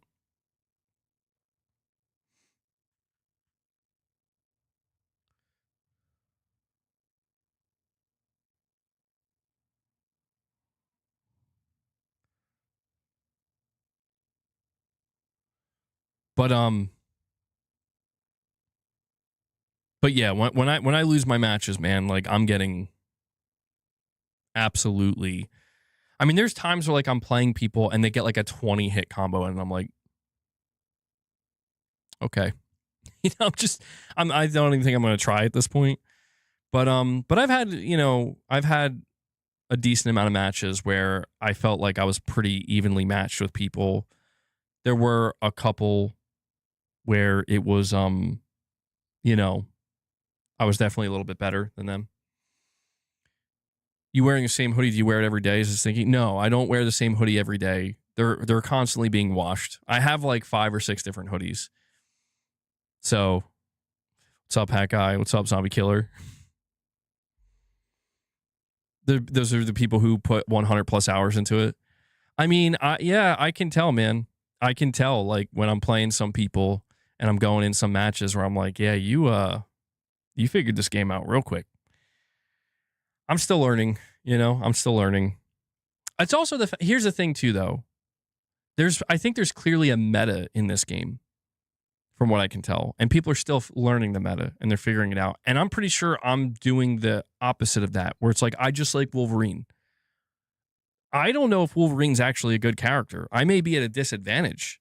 I will say, when I play as Wolverine, he doesn't have a lot of reach, and I feel like I have to get really close in to actually, initiate a combo. To whereas like other characters that are taller than Wolverine, much bigger than Wolverine, they don't have that problem.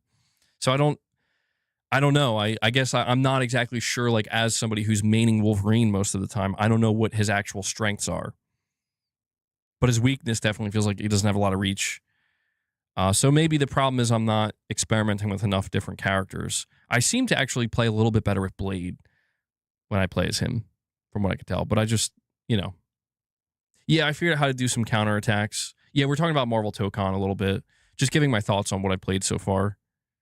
He's a short range character, so you're going to have to be more strategic to win. It seems that way. Yeah, like I've tried to play some matches where I'm playing more defensively, and it's tough, man, because even when I feel like it's hard to play defensively, because you really have to try to telegraph what you have to have some kind of understanding of what the other player's going to do, or what their patterns are. And I've won matches like that before. I've gotten very close to winning matches where the first round I would play, I'm like getting destroyed. But as I start to recognize they have a specific pattern and how of moves they're trying to use, I'll figure out like, okay, they're about to do this, I'm going to block it, and then I'll follow it up real quick. But yeah, I don't know how far I'm going to take Marvel Tokon. Like I said, I only need like I think 6 more trophies, 6 or 7 more trophies. One of those trophies, I'm going to have to play 500 matches online. So it'll be interesting to see where I'm at skill-wise when I get to the final 100 matches I have to play Unless I don't know, I could go in and just not care and just button mash or whatever, but it's not really fun. You know, I only button mash when I get real desperate, and it's like I'm just trying to make my character go as crazy as he can to become as unpredictable as he can.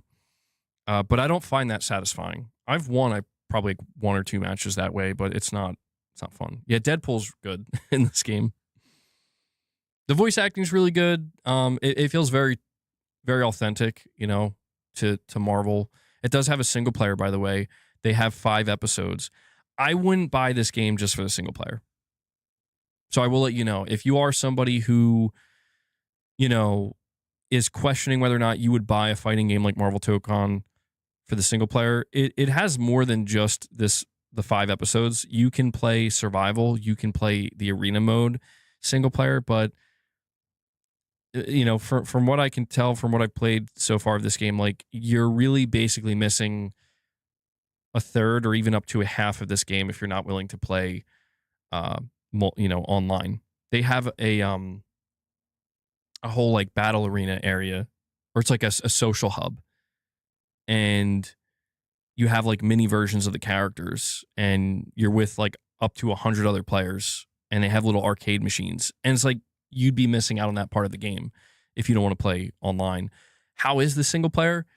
I only completed 1 of 5 episodes, and they do have like cutscenes, but they're like they're comics basically, and they're interesting. You know, they're good, but it took me about an hour to beat the first episode, and I don't know if the other episodes are just as long or longer, perhaps. Yeah, that's kind of what I'm focused on right now. I'm mainly focused on getting the trophies for this game, and then just playing it for as long as I want, just for the fun of it afterwards. But I'm not approaching Marvel Tokon like a perpetual live service game that I'm going to keep coming back to. Like, I probably won't have any interest in the DLC or anything like that. But that's how I approach fighting games. It's like I said, I got the platinum for Tekken 8, I got the platinum for Mortal Kombat 1, and this is how I approach those games. I just put as much time into them as I wanted, got the platinums, played it for as long as I wanted to, and then I just moved on. Your Marvel Tokon came in today. Well, I hope you enjoy it, man.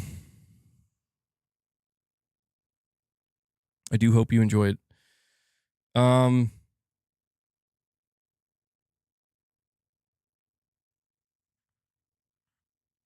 When Batman comes to Marvel Tokon, you're going to buy it. Yeah, something tells me Batman's not going to be showing up.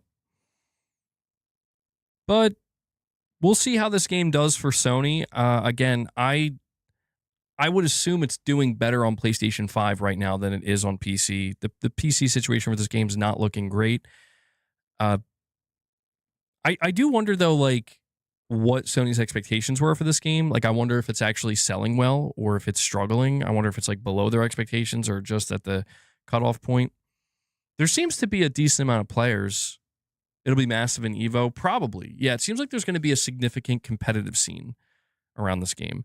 But I think Sony really did kind of drop the ball on the fight stick that they were making. Kind of crazy that this game is out and they had to delay their fight stick. It's like, I don't know, man. Like, by the time they get to releasing the fight stick, I wouldn't be surprised if they end up canceling it. But by the time they get around to releasing it, it's like, I don't know. It might be a bit late. Top 3 on the PlayStation Store. So it seems like it's doing pretty good. Well, I mean, to be honest, I hope it does find some success because I think the game deserves it. Like I said, Arc System Works, I'm not too familiar with them. I haven't played their previous fighters. This, I think, is the first fighting game I'm playing from them, and I'm impressed. Like, you can tell these are pros. They know what they're doing. You can tell they have a ton of experience making fighting games because you just feel it. It just comes through. I'm like, yeah, this feels very excellently made. So good for them, man. Hopefully it does well. They just released a patch for the PC version. Do you think it fixed some of the issues? Hopefully it did. Yeah, they needed that patch quick. Fighting games aren't your thing, but you're glad some people are enjoying it. Yeah, I mean, I guess I could say my rotation of fighting games for the ones that I played are now Mortal Kombat, Tekken, and Marvel Tokon. The Marvel did some heavy lifting here, I won't lie. Wolverine did some heavy lifting. I remember when they first showed this game and they announced like the first 4 characters. It was like Captain America, Iron Man, Miss Marvel, and I'm like, I don't care. But once they started revealing some of the other characters like Wolverine and Blade and stuff, I'm like, oh, okay. You know what though? You know what? Oh yeah, Injustice is another one that I play too. So when they make an Injustice 3, I'll be there day one. That's right. I played Injustice 1 and 2. They were really good. I always forget about those games for some reason.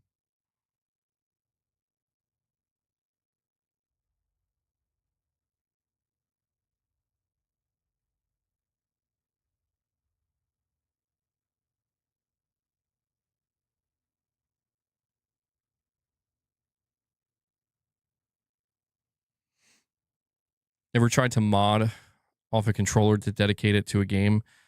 Look into extreme rate. Get them worn pads out for button toggle instead. No, I don't think I would ever do anything like that. It's too much for me. That's too much for me. I'm not that into I don't care about winning that much, you know? It's nice to win, but I don't care that much.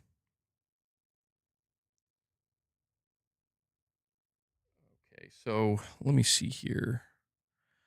So for now, that's pretty much all I have to say about Marvel Tokon. I'm enjoying the game, and we'll see how it does. We'll see if it's a game that Sony will consider a successful live service for them. Nico, what's up, man? I'm doing okay today. Hope you're doing well.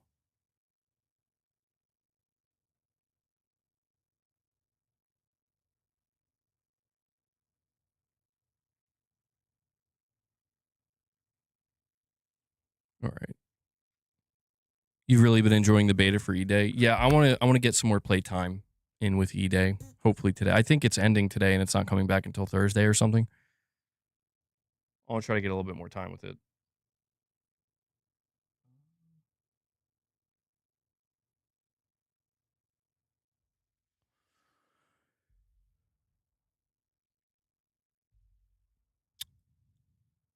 All right. So something else I wanted to cover for you guys. This is something really small, but you know, it's something that I just wanted to take a moment to highlight because honestly, I'm a little bit surprised. Oh, it just ended 15 minutes ago. Did it? The Gears of War E-Day beta? Oh, what? All right. Not a big deal. They're going to open it up again. I thought I had the rest of today. Damn. All right. I wanted to at least get in there and try to mess with the settings a little bit, but it's fine. I'll be back. It'll be back.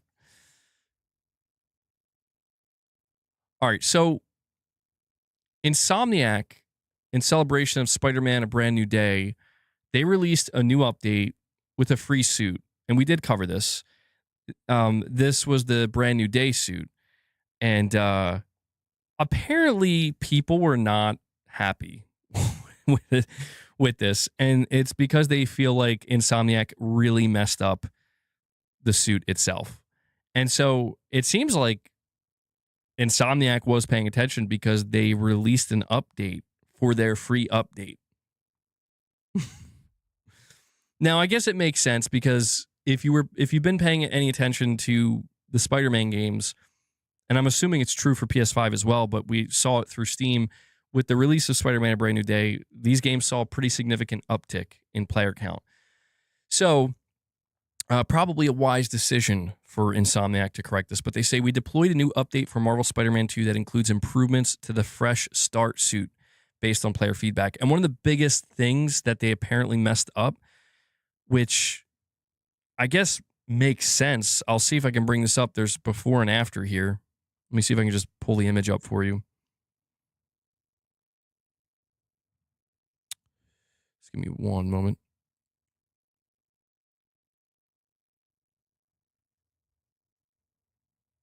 This is so on the left is before, on the right is like the brighter one. I don't know. Yeah, on the left is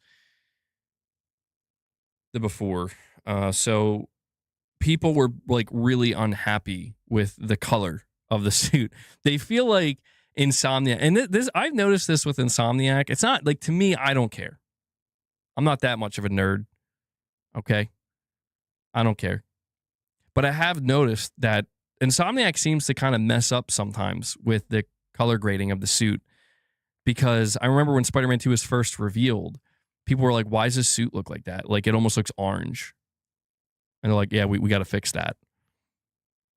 But yeah, the darker one was the original, and people felt like this did not match at all, like the color grading of the brand new day suit. And so the one you see next to it, brighter color, brighter red, I'd say, brighter blue, certainly. But here's the thing. Now people are saying that the blue isn't right. So they're still complaining. And I'm like, I don't know, man. Like, who cares? But I just figured I'd let you know. Insomniac, they care. They do care. Good for them. They're finding time to actually do this stuff. You're colorblind, or maybe they're colorblind. I don't know. I think they both look good. I wouldn't have cared originally. But there you go. Insomniac deploying an update for an update. Good for them. It's the head of the costume departments. They keep messing up. Will there be an update for the update for the update? Now that would be I think that would be a first. Go for it. Go for it, Insomniac.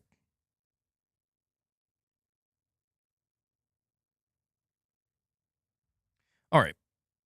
Let me get this out of here. So just a little small update there. Don't really know if I have anything else to say about Spider-Man 2. I mean, it makes sense. It makes sense that they're going to see an uptick with the new movie. You know, I will say this before we move on from Spider-Man 2.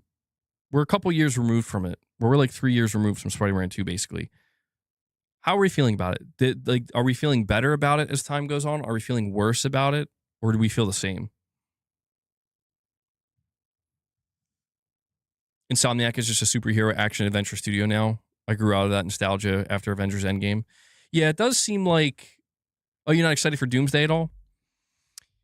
I don't know. Doomsday looks pretty good to me. But Insomniac, it's interesting because they had, their hack, and it showed their roadmap. And on their roadmap, they have X-Men games coming up. They had a Ratchet and Clank coming up. But they also had a new IP sometime into the PlayStation 6 generation. And I'm like, interesting. I wonder if that's still part of their roadmap. It should be.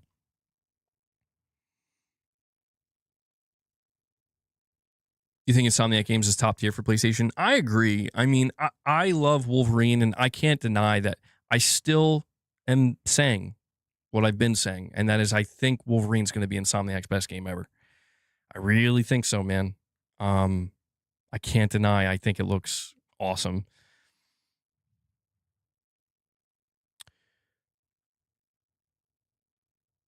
Richrod, why are you messaging me on Steam? I'm not reading it. I know what you're trying to do, Rich. He's trying to find a way. I don't have to drop direct donos no more. All right, you know what, Rich? I'll read 5 messages that you give me through Steam. And you got to drop 5 member gifts. That's it. That's my deal for you, bro. He says, oh, look at me. My name is MBG. I used to beat up Xbots. Now I love them. Oh, I ain't cheap. That's 2 messages, Rich. You got 3 more. And you got to drop 5. Always got to bargain with this guy. I used to beat up Xbots. Now I'm one of them. Yeah, that's what I used to do. I used to beat them up. D'Angelo, you're saying, I feel the same that I did back then. I enjoyed Spider-Man 2, and I'm not mad. I played it. Just looking forward to the other Marvel games they're going to release. Yeah, I mean, the thing that I still think about with Spider-Man 2 more than anything is just the Venom sequence. If anything, Spider-Man 2, I enjoyed my time with it, but it basically got me excited at the idea of a standalone Venom game, and I'm like, this could be amazing. He'll be at my door next? Probably, yeah. There's Laman, you're saying, hold on, there's information about Wolverine that might disappoint a few people. Wolverine is not a long game. The main quest is less than 14 hours. I'm like not surprised by that, to be honest. I'm not surprised by that. Like, I think Wolverine is going to be like a Ratchet and Clank situation where people were complaining at how short Ratchet and Clank was, where you could beat it within 10 to 12 hours. And I do agree that that's certainly on the shorter side for a full price game. But for me, knowing that Wolverine is a linear game, I automatically expect it to be a little bit shorter. For me, I am going to be trying to platinum that game. And so, you know, if I look at something like Ratchet and Clank, you could beat the game in 10 to 12 hours. It took me about 25 hours to platinum it. So when I think about Wolverine, if I get a good 20 to 25 hours of that game, I'm satisfied with that. As long as as long as each hour I play with it, if it lives up to my expectations, I'm okay with that. I don't need games to be artificially long. You know, I'd much rather Wolverine be a 13 to 15 hour self-contained story that doesn't overstay its welcome and the pacing feels good. I'd rather have that than feel like, oh my God, like this game is 25 hours, but there's clearly padding here. You know, that doesn't necessarily feel good. I think it'll be interesting to see what side stuff you can do in the game and what the requirements to platinum it will be. The only time I would be disappointed is if it's like, yeah, you can platinum this game in 12 to 13 hours or something. That I'd be a little bit disappointed in. You know, that would be like, well, okay, that's a little bit too low for me. But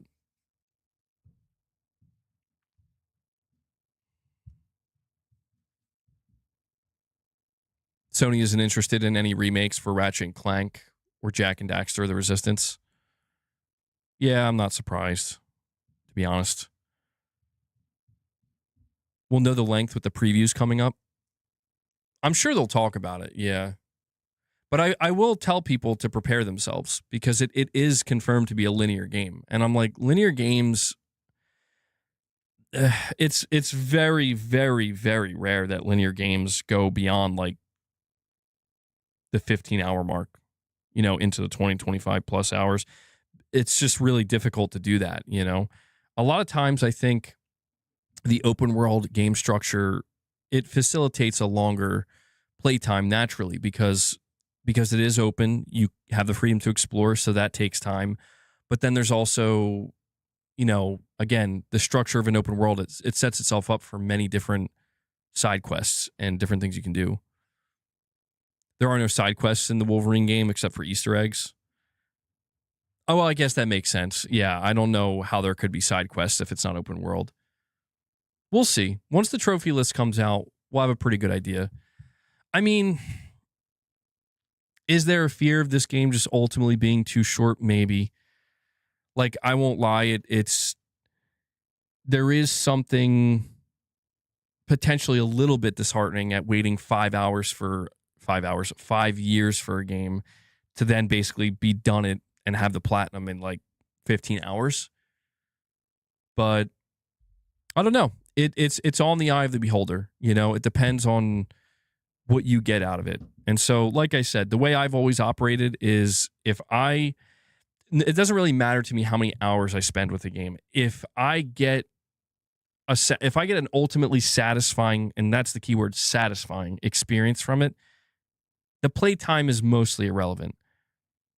But there are extreme cases, like I think about the Order 1886 and how that game, yeah, that can't be a full price game. There's like 6 hours, 7 hours. You know, like you can't be charging full price for that. It's got to be at least double that or close to double to justify a full price. So I think there is a limit here. You know, if Wolverine came out, it's like you could beat it in 7 hours. I'd be like, what?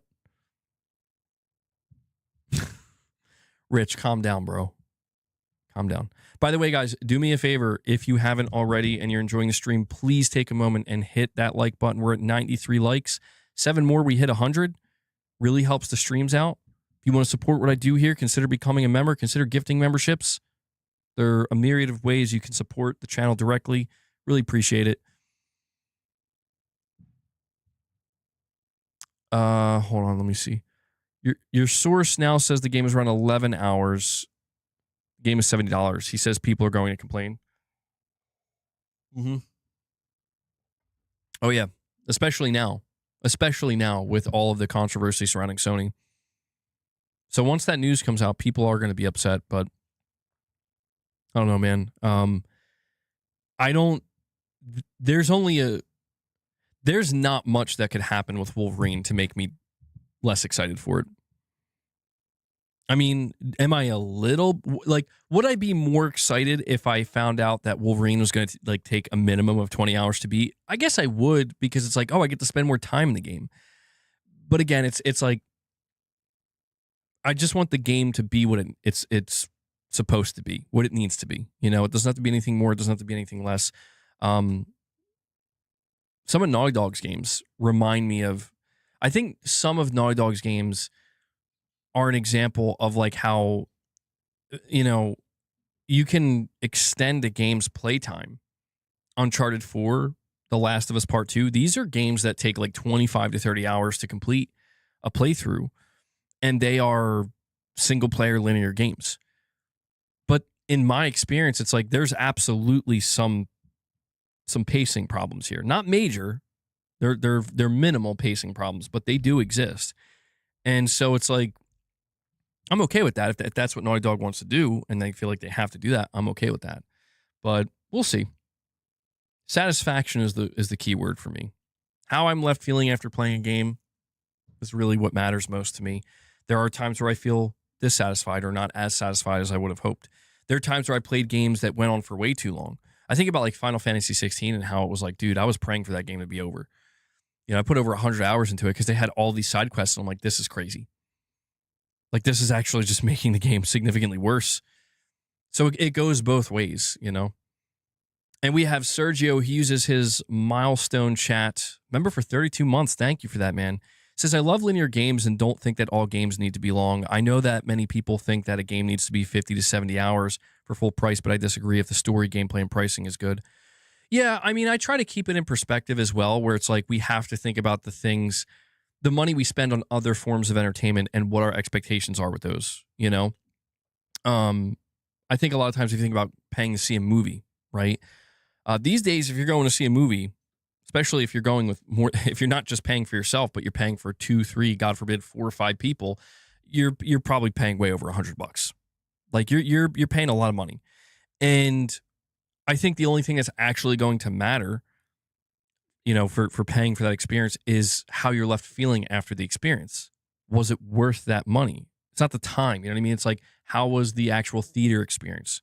How was the movie itself? How are the accommodations? And if it all lives up to a high standard of like, they were all great, you're likely to feel like your money was well spent then. But if it's the other way around, the movie disappoints or it's unsatisfying and the theater was a mess or something, stuff like that, you know, it's not 100% applicable, but I think you understand the comparison I'm trying to make here.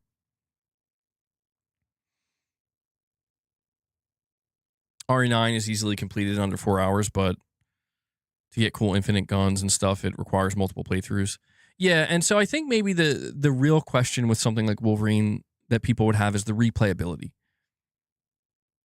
I will say the big thing that was noticeable with a game like Ratchet & Clank and Spider-Man 2 is there, and I guess this isn't, you know, a thing that's consistent for Insomniac games, is they kind of really lack replayability. And by replayability, I mean like incentive to keep replaying it. It doesn't really ask usually for multiple playthroughs. I'll be curious to see if something like Wolverine ships with like a new game plus, you know, or if they're going to announce they're going to continue to support the game after with DLC. So we'll see. But Sergio, yeah, I agree with you, bro. Is it good for some games to be 50 to 70 hours? Yeah, as long as it makes sense for that game. But I have faith in Insomniac. They haven't really truly disappointed me yet. Spider-Man 2 is the closest thing they've gotten to disappointing me, but even then it wasn't anything severe. It was just like, you know, Venom was awesome. I enjoyed my time with the game. It was fun. But Wolverine, everything I've seen so far, I'm like, dude, I think this is going to be one of my favorite games ever. Seriously, I think Wolverine's going to end up being one of my favorite games ever. We have Nas Kid A using his milestone chat, a member for 20 months. Thank you for that, man. He says, hey, MBG, out of curiosity, are you picking up Resonance, A Plague Tale, or Onimusha? I will be playing Resonance, A Plague Tale. I'll be giving that game a shot. And when it comes to Onimusha, I want to play it. I absolutely want to play it. Capcom has been on fire. The problem for both of these games, but especially Onimusha, the release timing. I'm afraid of like having all these games and then only being able to put a small, like limited amount of time into each of them because it's like I have too many games to play and I'm juggling them. We were just talking about Metal Gear Solid Collection Volume 2 and how I'm going to likely be putting in an insane amount of time into those games. So I don't know, man. Undoubtedly, some of these games are going to get rolled over into 2027. To be honest, Jenna Hayes, I completely forgot there was an Onimusha demo. I've completely forgotten. But now that you've reminded me, I'm going to have to download it and try it. I did play the Mortal Shell 2 demo. Really enjoyed that. That's another game I'm not going to be able to get around to. That was an awesome demo. Really enjoyed that.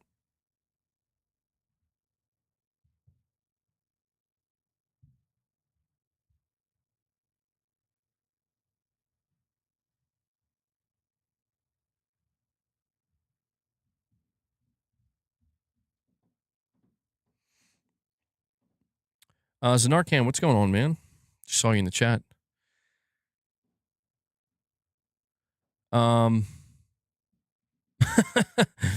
If one thing is certain, it's that MBG will overthink almost everything. Yes, I'm trying to do the opposite of that now, Titus.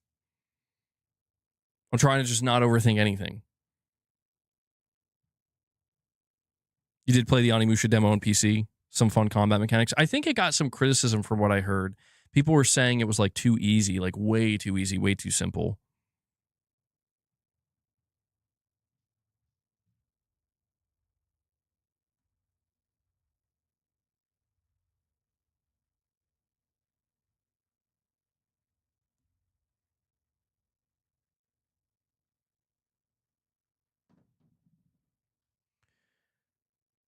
Sony's legal office did investigate a potential fraud report to FBI, but the final investigation shows it would be difficult to prevail in court and too much time has passed. Interesting. You're yet to start Beast of Reincarnation and you've got Mortal Shell pre-ordered. You see? See, Gav, you understand the problem. You get it. We are who we are, brother. Yeah. Yeah, isn't that the truth? It was pretty easy. I think Capcom said they're gonna like make it tougher or balance it out. Yeah, Zanarkhan remembers. He's been around for a while. He's like, this ain't nothing new.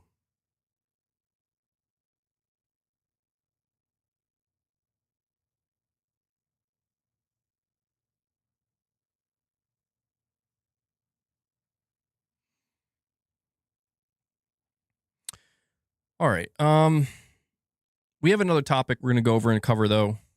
And don't know if I'm going to spend much time on this one, but I realize we haven't talked much about Gamescom. And so it has been confirmed that Final Fantasy VII Revelation will be at Gamescom.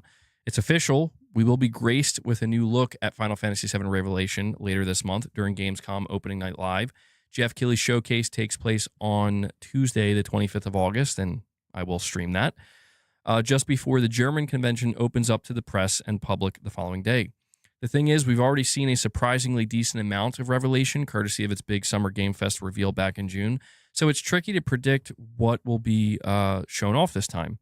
However, with that being said, director Naoki Hamaguchi will be there, we presume on stage, which could mean that we're getting another kind of deeper gameplay dive. Fingers crossed it's just as big as the previous demonstration. A lot of people would not mind seeing more of the exploration and the refreshed combat mechanics. And so, yeah, it seems clear that anytime Square Enix is going to be showing off more Final Fantasy VII Revelation, they want to do so with Jeff Keighley and his shows.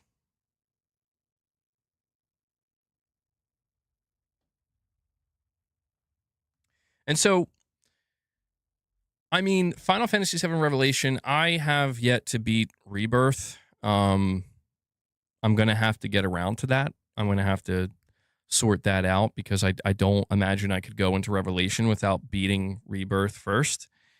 I think I got halfway through Rebirth and I ended up just falling off of it and getting wrapped up in other games. But it's like I said before, the problem was I was trying to do too many things in that game. I was totally overwhelmed by Rebirth. I was totally overwhelmed by that game. That's an example of going from like a more linear based game with Final Fantasy VII Remake and feeling like this is perfect to they opened everything up and I'm like, I'm overwhelmed now. Rebirth is your game of the year for 2024. But yeah, people are very stoked for Revelation and it looks good, man.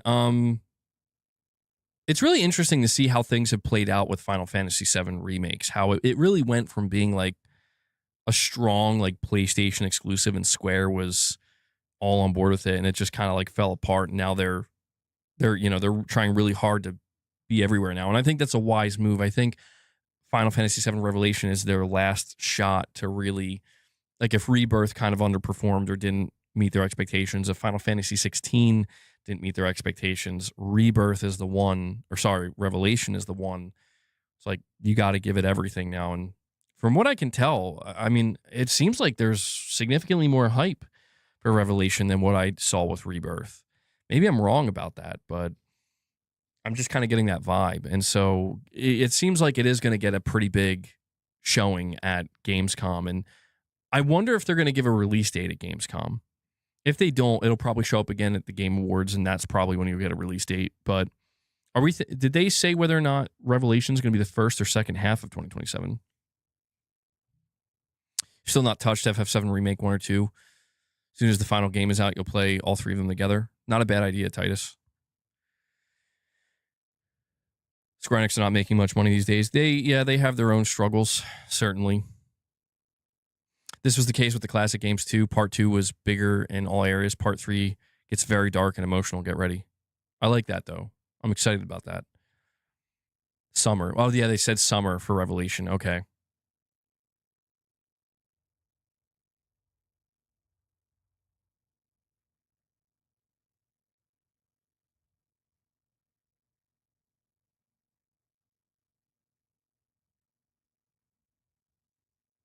Spring 2027 Final Fantasy Revelation. Spring or summer?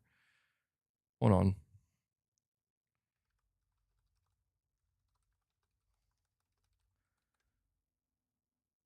Okay, so it's spring. So not summer, actually. Spring. So you're looking at April, May, June. Thinking May. May is when it's going to come out. But yeah, the what other games are confirmed for Gamescom?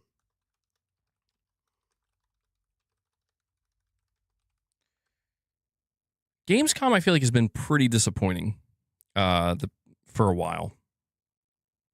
Am I the only one who feels that way? I feel like it's weird because, Jeff Keighley does Summer Game Fest, and I think that's where he puts a lot of the big stuff. But then at the end of the year, he has the Game Awards. And so I feel like Gamescom is just kind of in there. Although that's not Jeff Keighley's show per se, but, he hosts it.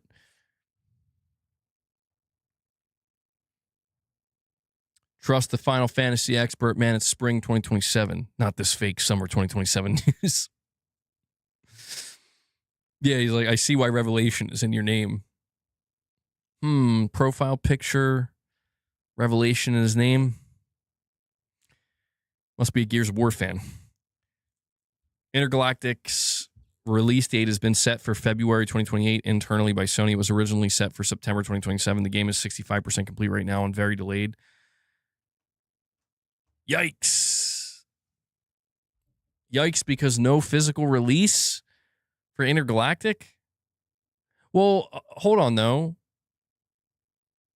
Does that mean Until Dawn 2 is going to be the big holiday title for Sony? Is that what that means? I would have thought Intergalactic was going to be the big holiday title for Sony next year. But if that turns out to be true,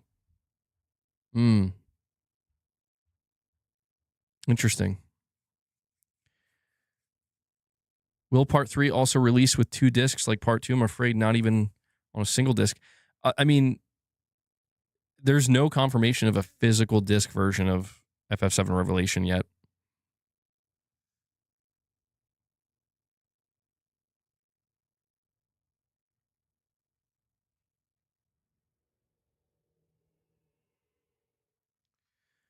We have a $5 super chat from Vlund. Thank you for that, buddy. He says, MBG, did you know you can mod Spider-Man on PC to play as Kermit the Frog?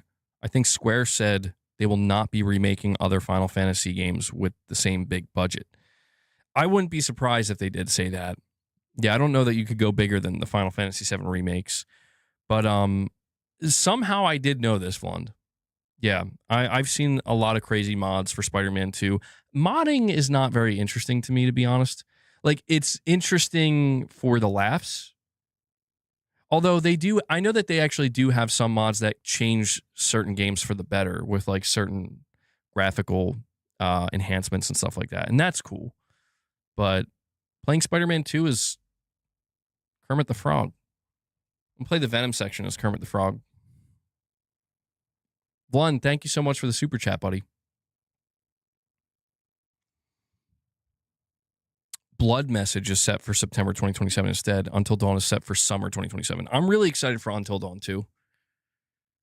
I gotta be honest. Like, I feel like this game, I barely talked about it, but because we only got like one trailer, but I actually think it looks really good. I loved Until Dawn 1. So I think it could be I think it could be Sony's, you know, real horror franchise.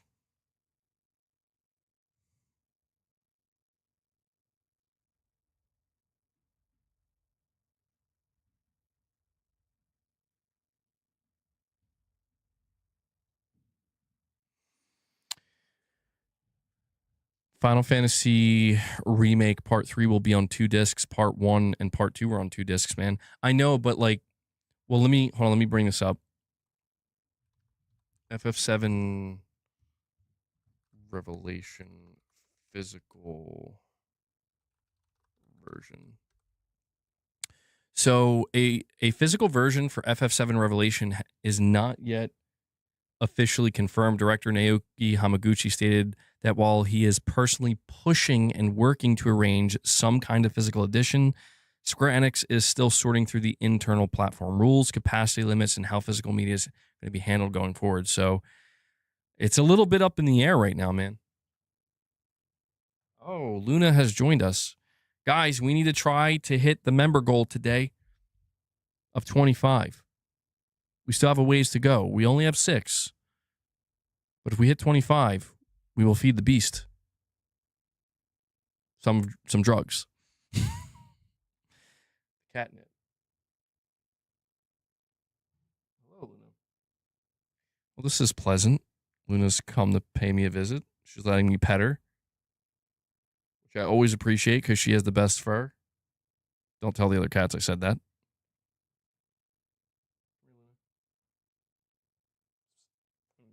Come on my lap.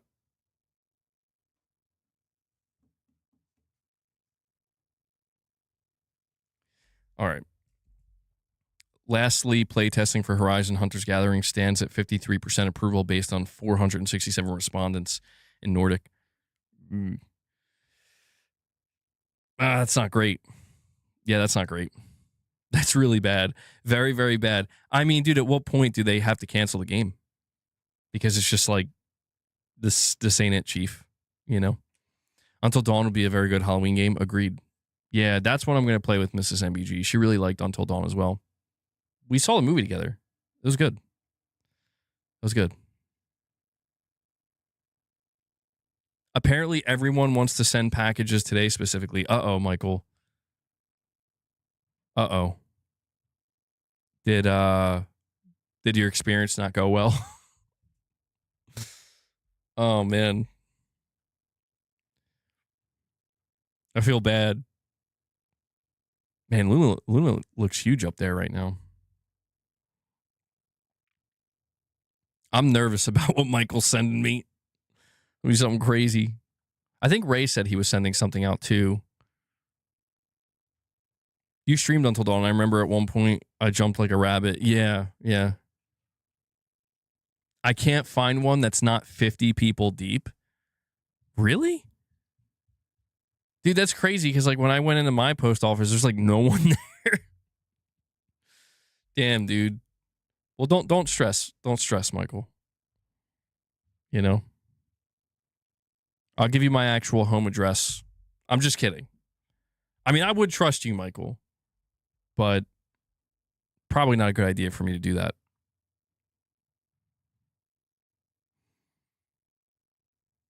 They can't cancel the game, MBG. The game's budget is at $179 million, according to my source. 75% of the studio is working on a live service game. I really sincerely hope that your source is wrong. Dude, this game being at $180 million is upsetting, to say the least. Come on, guys. Luna's giving me the stare. She's making me feel nervous. Help me out here.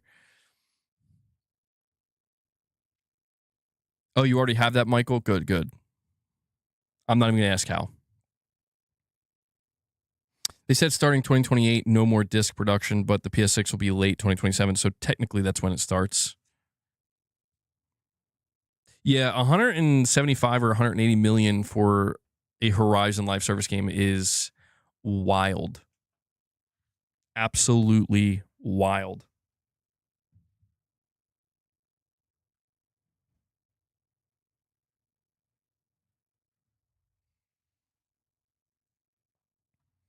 Alrighty.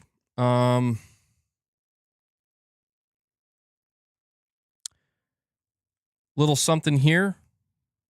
Don't have much to say about this, but I did cover this in my video today, but I don't know. I'll just throw it out here. Apparently, Helldivers 2, they're increasing the level cap to 300. The previous level cap was 150. I got a question. Is anybody here still playing Helldivers 2? If so, has anybody here achieved the level 150 cap?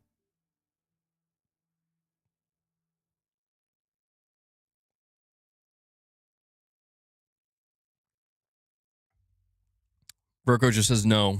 I haven't played Helldivers 2 in a long time. Still respect that game a lot. Level cap of 300, though. Man, I feel like that would take forever. I feel like that would take forever, bro.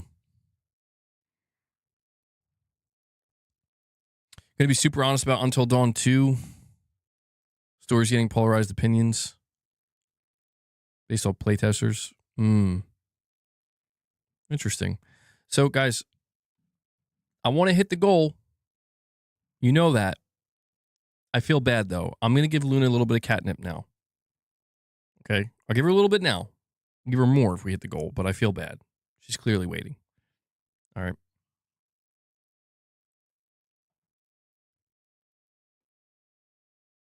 Wait. Where's the catnip? Where's the catnip? Mrs. MBG, are you in here? Where's the catnip? Sorry, Luna. I don't know what happened to it.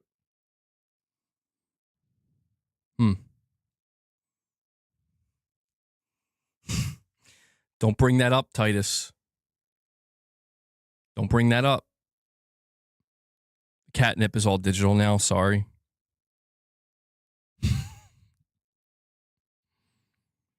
Can you grab me a Diet Dr. Pepper and we can trade? Yeah.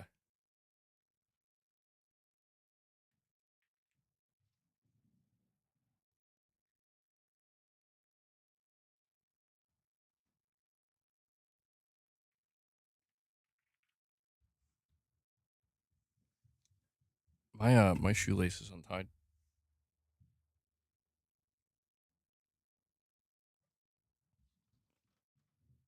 Luna does come down here now every stream for catnip.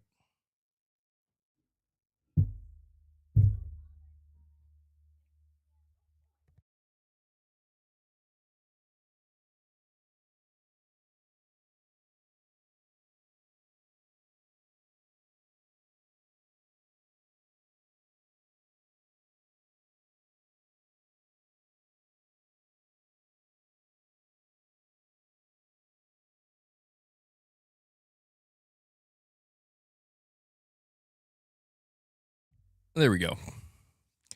I had to give her some catnip, you know? What was the game on Steam, by the way, that looked like The Last of Us live service? I think it's called Terminal War. I think it's actually coming to console, too. It's on Steam and console. And it looks promising, man. Did you guys see this? I'll bring... Or maybe I did bring it up already. I think I did show you guys. It looks straight up like The Last of Us factions. So that's a game I'm following with great interest.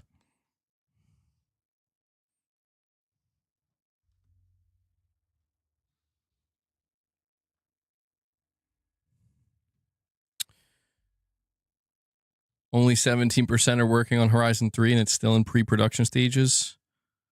I hope that's not true, Laman. I really hope that's not true. It'd be great if we could get like a second source to corroborate that, because that's hugely depressing if true. Why would they do that? If that's true, like, why would they... I don't know. I don't know, man. Again, the level of mismanagement that has occurred with some of Sony Studios this generation because of live service is just, it is depressing. It shouldn't be like this. But I don't know. Hopefully they learn some kind of lesson, and this will be the last time it ever happens on this scale. They're aggressively going for third-party deals in Asia, or exclusivity deals. I could believe that. Yeah. I could believe that. Live services where they think the money is, they ruin this gen.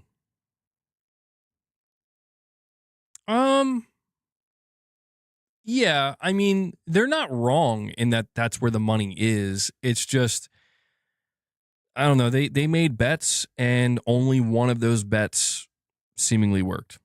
Only one of those bets paid off, and that was Helldivers 2, but every other bet they seemingly lost a lot on, from what I can tell. Maybe except Marvel Tokon. Marvel Tokon looks like it might be doing okay. My light's flickering. Nishino and Holst must go. No, they're locked in, man. They're locked in for the next gen. Just added it to your Steam wish list, apparently coming soon. There to early access. Oh. Well, let me go check this out, actually. Terminal War. I'll look it up. Terminal War. Yeah, I'm going to add it to my wish list as well. Shit looks good. Like, it's one of those things where it kind of looks too good to be true. I'm not going to lie. Why early access? Terminal War is built by a small indie studio with a singular vision, deliver the tactical, high-stakes multiplayer experience that this genre has been missing. Early access lets us put the core gameplay, the gunfights, the executions, every round directly in players' hands while we continue to refine and expand it. We believe the players who've been waiting for a game like this deserve a seat at the table during development, not just at launch. Early access gives us the runway to build Terminal War the right way, driven by real feedback from a dedicated community, not rushed to meet an arbitrary deadline. Approximately how long will this game be in early access? They say it's expected to be in early access for approximately 12 to 18 months. What is the current state of the early access version? At early access launch, Terminal War will feature the core 4v4 multiplayer experience, including gunplay, melee combat, executions, and the foundational gameplay loop that defines the genre. Players can expect a selection of maps, weapons, and customization options on day one. The game is playable and competitive out of the gate, but will continue to grow and improve throughout the early access player feedback. Very interesting, man. This game definitely has a lot of potential. And the name of the studio, and they're publishing the game themselves, is Albatross Interactive. Like that name. Reminds me of that song from Corrosion Conformity. Albatross. Terminal War is grounded, team-based third-person shooter set in a fractured America during late 1990s, engaged in intense combat across war-torn cities, forgotten towns, and contested territory where every bullet, every strike, and every decision counts. Yeah, I'll bring it up. I'll show you guys a trailer for this. Because if you're a fan of The Last of Us gameplay and you were looking forward to factions, you got to see this. Terminal War.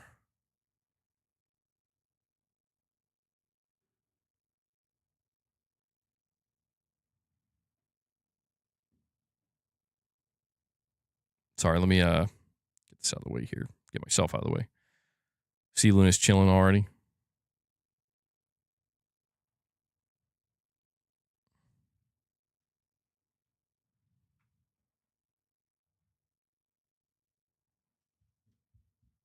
Let me that over just a little bit. So this is the game.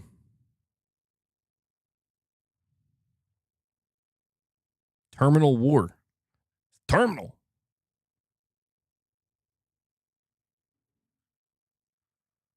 Wait, what did I miss? Alert. Alert. Attention, Johnny 5.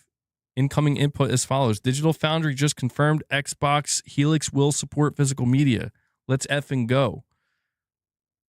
Whoa, hold on. Well, I don't believe this.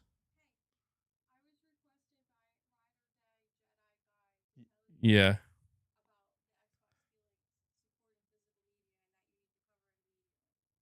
Hold on. All right. Is it, hold on. I don't know. I don't know where they are, actually. They're not down here. Hold on. Let me go check. You triple checked it. All right. Hold up. Hold the phone.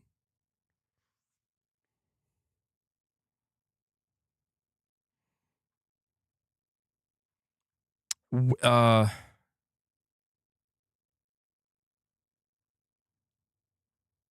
you said Digital Foundry.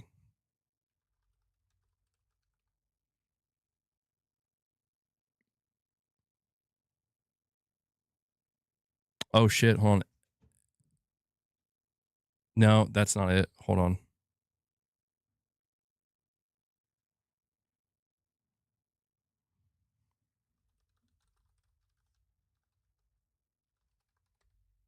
Are you sure about this? Because I'm not seeing anything pop up, Jedi Guy. Oh, hold on. Wait. No. I'm getting... There's a report here from today. Exodus project to run Xbox PC games on Linux and Macs hits important milestone. Gaming on Linux is in a renaissance right now, with projects popping up everywhere to tackle long-standing issues and allow gamers dissatisfied with Windows 11 to move onto pastures new. One such project is Exodus, which aims to make Xbox PC games, including Game Pass titles, become playable on Linux and Mac. No, that can't be it. That can't be it. Give me a way to send the link. Jedi Guy, are you on the Discord?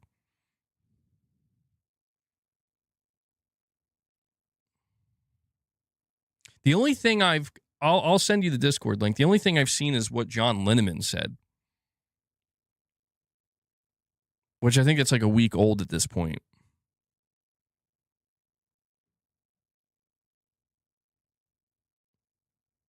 Well, let me Jedi Guy, if you want, join that Discord link. That's my official Discord.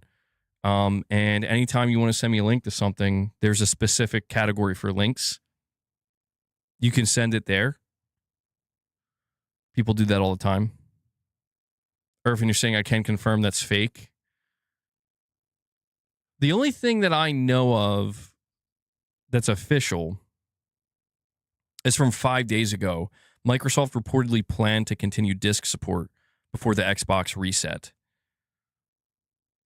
So, and they have an update to this article from IGN. They say, we've updated this article to make it clear that Digital Foundry's John Linneman is speculating about what Microsoft may do in the future around physical disks, rather than reporting on the company's plans. Linneman did say his sources had indicated that Microsoft planned to continue to support physical disks before the recent reset of the Xbox business, but it is unclear if the company will now do so with its next-gen console, Project Helix. I mean, dude. All right, let me see. You sent the link. I'll go check. My God, hold on. I'm getting so much pain. I'm getting a surge of fucking pain in my back. Trying to maintain good posture here.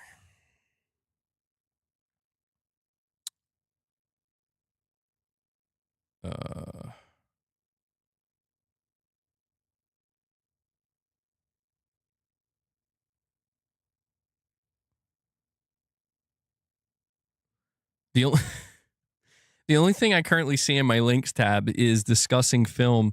A real Freddy Fazbear's Pizza is opening in New Jersey next year. New Jersey, huh? As if this place couldn't get any more cursed. Real Freddy Fazbear Pizza. Oh, man. Now I'm just upset. All right, let me see. You're saying, bro, I'm standing on it. Week old quote, and Digital Foundry have already said they expect them to not have a disk drive and hardware. Looked into it, nothing official passed. Damn, you guys are going to break Jedi Guy's heart here. No, it's okay. I'm not going to kick you. Jedi Guy, you're banned. How dare you come in here and insinuate? No, I mean, honestly, like, I'll be the first one if we get official confirmation, bro. I'll be the first one ringing the alarm bell, letting everybody know. We're going to Xbox, boys. Richrod, you hear that? I don't even know if he's here right now. We're going to Xbox. I still maintain this is the easiest, biggest, largest, most humongous win that Xbox could ever get on PlayStation. Like, tell me which tab you got to send you the link. Honestly, you could just send it in the general if you want. You could send it on any one. I don't mind. It's not that big of a deal to me. Since I'm live. There's general, there's links. Take your pick.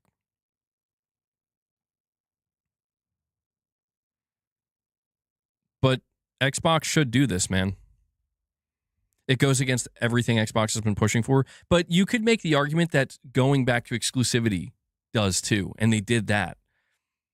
Like, making Gears of War E-Day exclusive to Xbox almost makes no sense at this point for them. But they're doing it anyway. And I'm like, if they're willing to do that, do the same thing with discs. You get my vote. I'd be there. I'd be a day one Project Helix supporter. I'd prop that up higher than the PS6 until Sony, does the same thing. I don't think they're going to, though. I don't think they will. I want them to. I think a lot of people want them to. But I don't think so, man. It is interesting, though, that John Linneman did reveal that. He said that that's what his sources had told him that was their plan. What is the point of a disk drive on Xbox if games ain't on the disc? Well, that's kind of the problem, That's kind of the problem.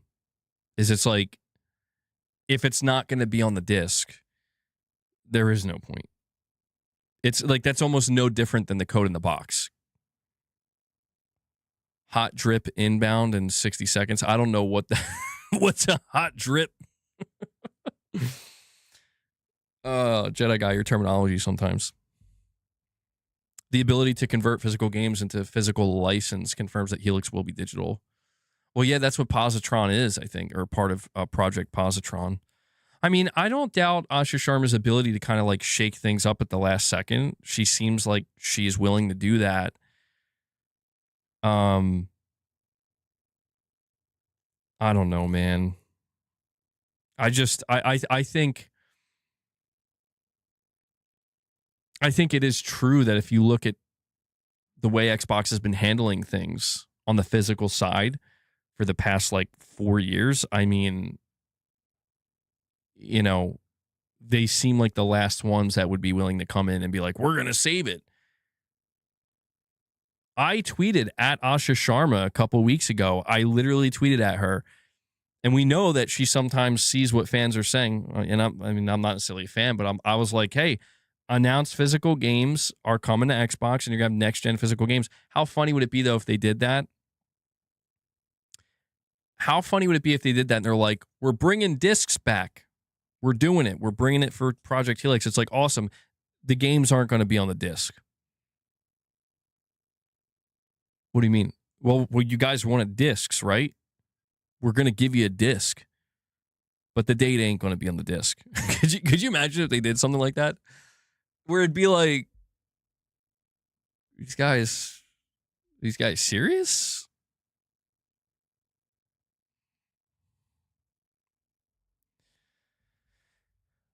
Well, yeah, no, you're right. You're right. The Series X does have a disc drive, and so far they haven't announced anything. We're bringing them back. Here's the tagline for Xbox. You ready? Project Helix. It does what Sony won't.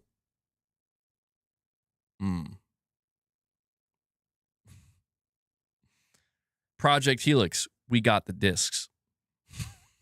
I mean, yeah, or continuing. Yeah, they could use the term continuing. That's why I was saying earlier, like, I would consider I'm actually a little bit interested in maybe getting a Series X somehow. You know?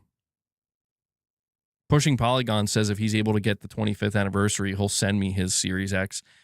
Because I'm thinking about, I don't know, like, just trying to have... I don't know how I feel about the next-gen consoles. Like, I really don't know if I'm going to be a day-one buyer of either the PS6 or Project Helix. It's not about putting my faith in Xbox as much as it's just about, like, if they really are going down the route of having console exclusives, and they're going to... I won't lie to you. I don't think you guys understand how much... I don't want to, like, over-exaggerate, but I don't know, man. Asha Sharma, she spoke my language for a moment. She's like, "Hey, we're bringing the platinum trophy equivalent to Xbox." I'm like, okay, I see you.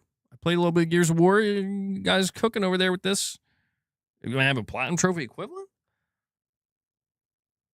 What? Getting weird up in here. We'll see what happens. Sure, the company fighting to stay afloat after wasting $100 billion will keep something alive that eats away profits. Big brain moment. I mean, dude, that's the thing. I don't see anything happening with physical games in Xbox. I think truthfully, Microsoft being so heavily invested as a publisher, not just on their own platform, but on Steam, but also on PlayStation now, I think they're looking at this decision and they're like, yeah, that benefits us too.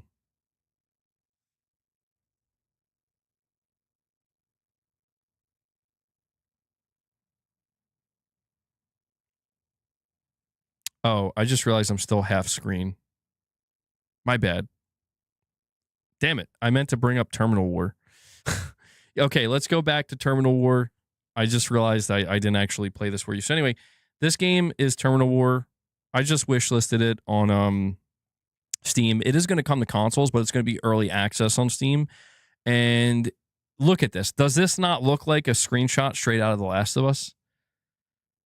This is a studio deciding they're going to do what apparently Naughty Dog doesn't want to do, which is they're going to deliver a 4v4 strategic competitive PvP multiplayer that it pretty much plays just like The Last of Us factions. So let's check it out.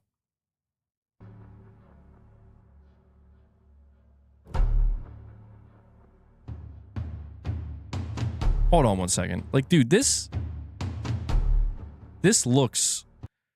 literally looks like The Last of Us. I mean, my God, they're not. I think some people would look at this and almost be like rip off, but I'm like, I don't mind. Do it. Do it. I mean, I don't mind doing like a complete ripoff if it means we're going to do the thing that people wanted. This is called Terminal War, Rich. This is a it's a 4v4 multiplayer. It's basically the Last of Us factions. The studio, they're called Albatross. They basically were like, we're going to make factions.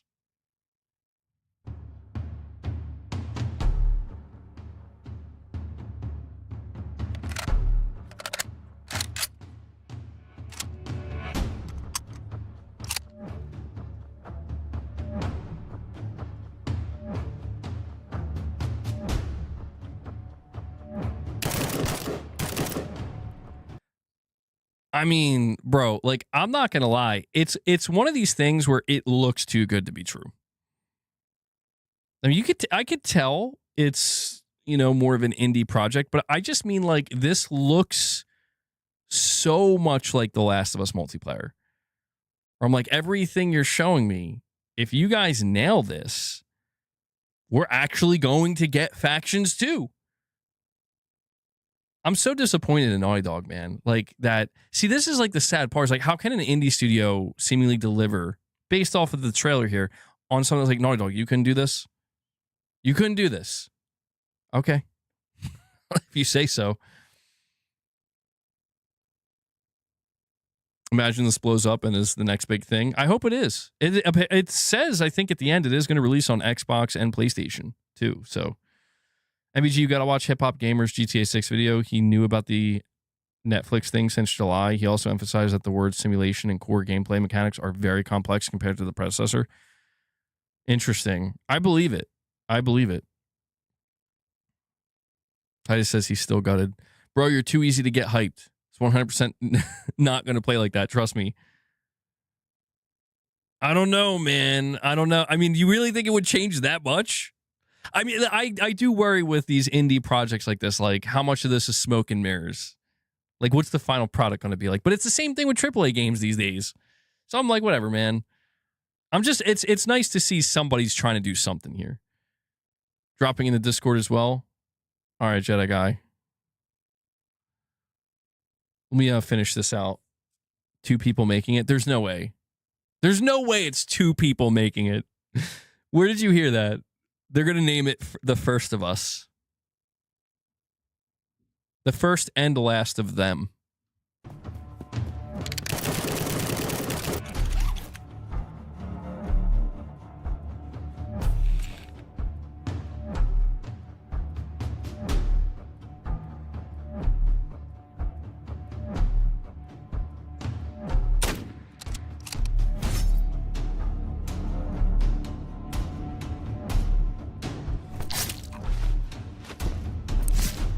So one of the things you can definitely tell, and I'm being a bit nitpicky here, but I'm just doing it for the sake of just pointing out the differences. The big thing you can tell that, like, what makes this, okay, this is like an indie studio effort versus it is not. Naughty Dog is the animations are a little rough, you know? 6-7 devs.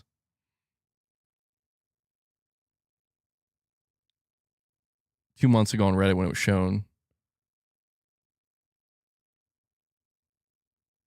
I ran Grok, Gemini, and ChatGPT as well as against actual count for Digital Foundry before I ever thought to come find you. I mean, Jedi Guy, do you really believe that that's what Microsoft's going to do? Do you believe they're going to do it? I don't know, man.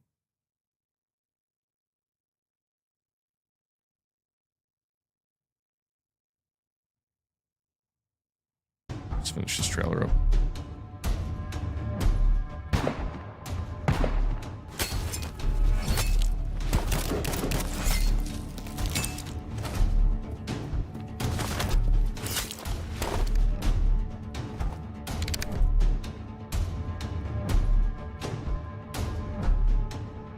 I like the mechanic of leaning. See, like, that's cool. Like how when you're injured, you can like lean up against the. I don't know if it does anything gameplay wise, but it's just cool. I guess just so you're not out in the open. Somebody can come revive you. I think it looks like it has promise, man.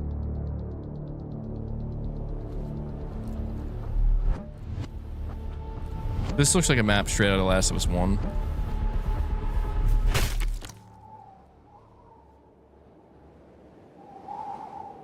Yeah, so they say here at the bottom, Steam, PS5, Xbox Series.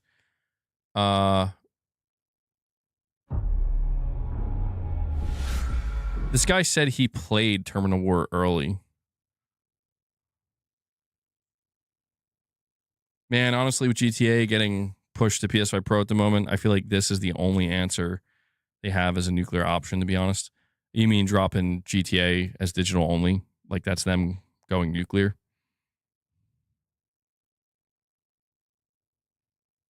You would also complain if Faction 2 succeeded and Naughty Dog became a live service studio. Make up your mind. I mean, I wouldn't want to see Naughty Dog completely convert into like entirely into a live service, but I would still welcome a Factions 2, even if it was self-contained. I'd welcome that.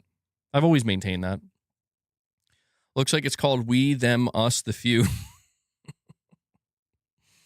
Shadowlink always waiting to drop some kind of joke towards the end. We, Them, Us, The Few, the game. Pre-order now. Actually, yeah, wishlist now for early access.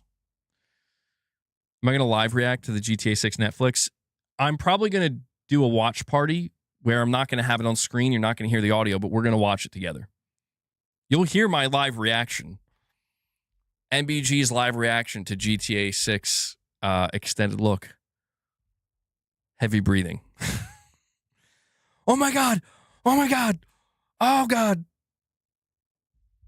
It's happening. Look at the graphics. I don't know. I mean, it will. I am excited for it. I'm not going to pretend I'm not excited to see. Yeah, a live hearing. You'll see me. You just won't see the... There's going to be nothing here that could be used legally against me. You know? It's just a watch party. We're allowed to have a watch party. If you don't want to subscribe to Netflix, you ain't going to be able to watch it through me. You'll be able to hear my reaction as I'm watching it, but you can't watch it through me. So, yeah, we'll be there.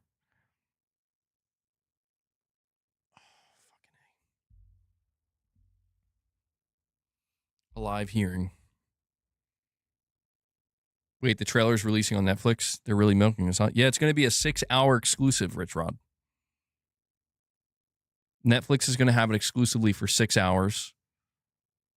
And then, yeah.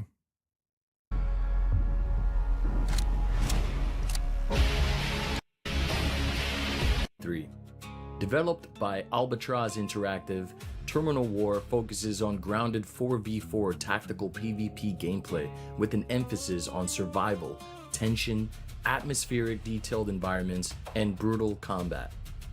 Ammo is limited, and strategic planning is key. This early playtest that I've captured gameplay from is still in development, and will soon be available to the public sometime in the near future. Animations, lighting, and sound design will all be improved with engaging mechanics such as stealth kills, looting, environmental executions, character customization, and more being implemented over time.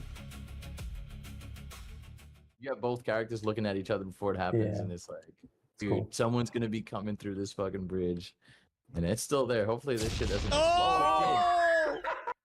I hate the VFX. I mean, I think it has a lot of potential. I'll play it for sure.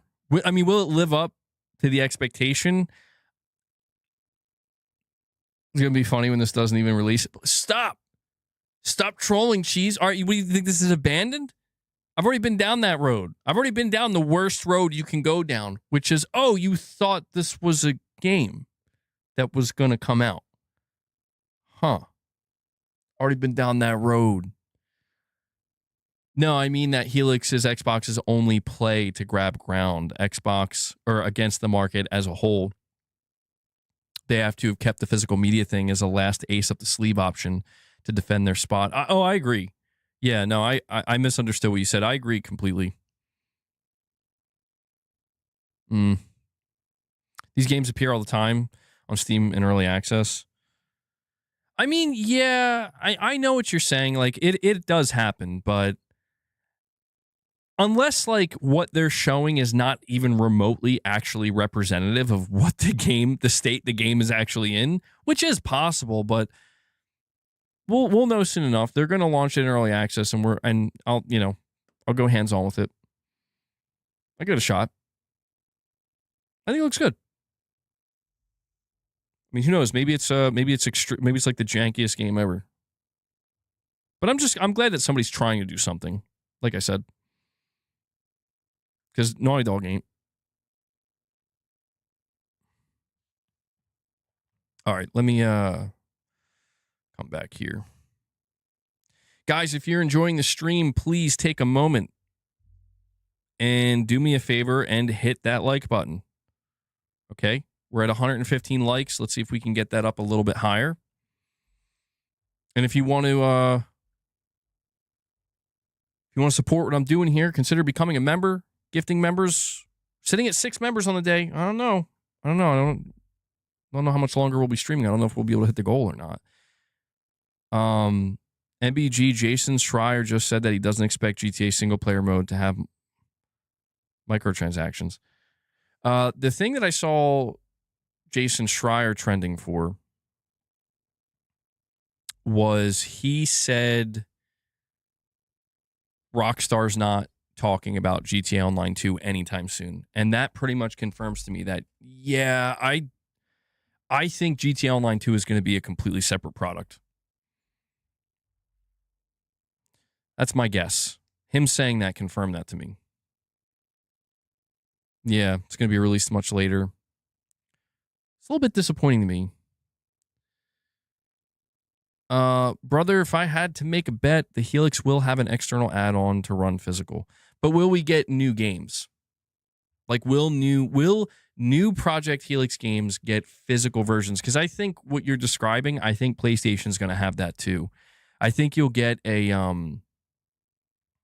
you will get a external drive for PS4 and PS5 physical discs. But I think if Helix does that, it wouldn't be too shocking. The shocking part would be, if they had actual new disc-based Project Helix games for the biggest AAA releases with the data on the disc. That would, I'm telling you, man, that I'm just shocked that Xbox isn't trying to go for Sony's jugular right now with that. Like, the amount of hatred that people have towards Sony right now, it's like, Xbox, this is your golden opportunity. Sorry, I got to stretch my neck out. Yo, Radic, calm down, bro. Calm down. My God.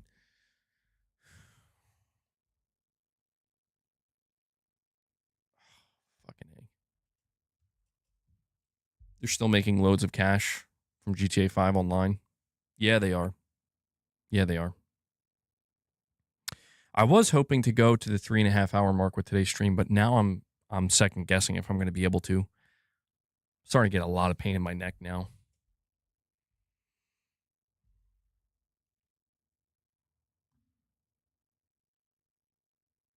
By the way, we do have another game update here that I wanted to bring up to you guys for a moment. Surprisingly, an update for Silent Hill 2 Remake. So apparently they updated the game, and it now is taking advantage of PSSR2 for PS5 Pro implementation. And it's actually a 6 gigabyte patch, so it's a large one. Blooper Team's been working on this one for a while, and it cleans up the image quality significantly, apparently. And Silent Hill 2 Remake is a game that had quite a few issues with the PS5 Pro. It had some problems. But apparently this new patch introduces another problem, though, that Konami's official account says, we would like to confirm we are aware of the recent issues affecting performance mode on PS5 and PS5 Pro and Silent Hill 2 following patch 1.07. Our team is currently investigating these issues and looking into potential solutions. And so apparently, even though it cleans up the image quality, it creates crushed blacks in performance mode, and it apparently doesn't look very good. So it's a little, it's great to see that they're still updating it, but I don't know, man. I don't know. Every time they update it, they bring in a new problem. Zanarkand with a $10 super chat says, MBG, please keep today's podcast episode up. You Thanos snapped yesterday's episode. Please don't snap your Infinity Gauntlet with today's episode. I won't. Yeah, yesterday's, I didn't want to keep it up because I wasn't sure if I was going to maintain some of the changes I made, which I clearly didn't. So, what was that sound? Have you not played Dark Souls, Titus? Have you not played Dark Souls 1, 2, or 3? I'm being invaded.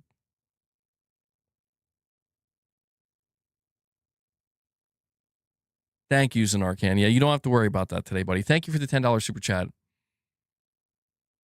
Say, I'm sorry you're not feeling well today, Broham. Go look up The Great Reliever under hand point reflexology. Reflexology. You will thank me in a few hours. The Great Reliever. That sounds...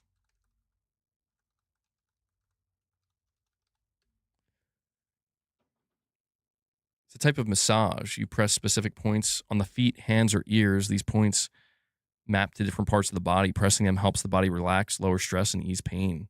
Zone map. The body splits into 10 zones. Huh. I'll have to look into this. I think I've heard of this before, actually. Somebody rub my feet. Poke my feet. Press my feet. Okay.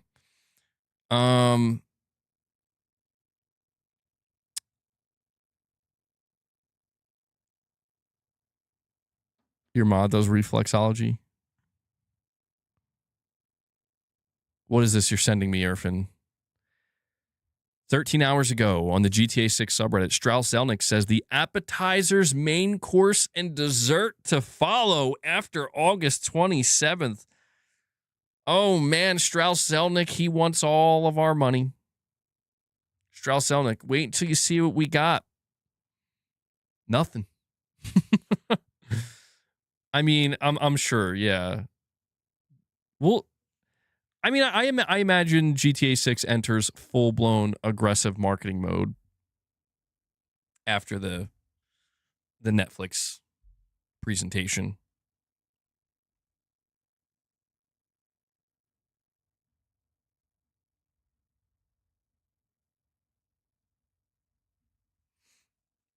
All right. Yeah, well, GTA 6, I feel like it has had an unusual amount of people who would otherwise not actually be paying attention to this type of stuff paying attention to it. Because again, GTA 6 is the anomaly. It's not the norm. It's not going to be the norm. Anything we see happening with GTA 6, this is definitely unusual. For better or for worse. Oh, yeah, guys. RU46N2 Ray in the chat. He's dropping the P.O. Box address. The P.O. Box is going to be open until August 30th. If anybody has any interest in sending anything, keep that date in mind. And he also dropped the MBG Discord link. If you want to join the Discord, you don't have to be a member or anything. You can join it, and I'd appreciate it. It's up to you. Ray says, get the packages in, y'all. P.O. Box will be closing at the end of the month. I mean, it's not to say it won't open again in the future. You know? I could definitely open it again in the future, but I think I'll just do it in, like, you know, certain time segments.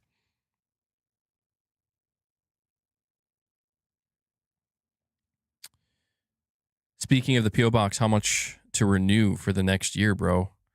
It's actually more expensive than I expected. That's honestly why I'm not going to keep it. I'm like, damn, dude, it's more than I thought. I mean, I could try to do a situation. I don't know. I'll try to like map it out. I mean, I don't know. I was considering maybe keeping it open for the rest of the year because I know like the holidays are coming up and that might be a time when people would want to send something, you know. but it's okay. Like at any time I can open it again. They only let me do it in like 3-month bursts or like quarterly. MBG, I just found out my dad has deep vein thrombosis and he's gotten cream and meds for it. Plus, I'm worried. I'm sorry to hear that, Lady Gamer. Yeah, I hope. Hopefully, it won't be too serious for you guys, or it won't cause too many problems. But yeah, I could see why that would worry you.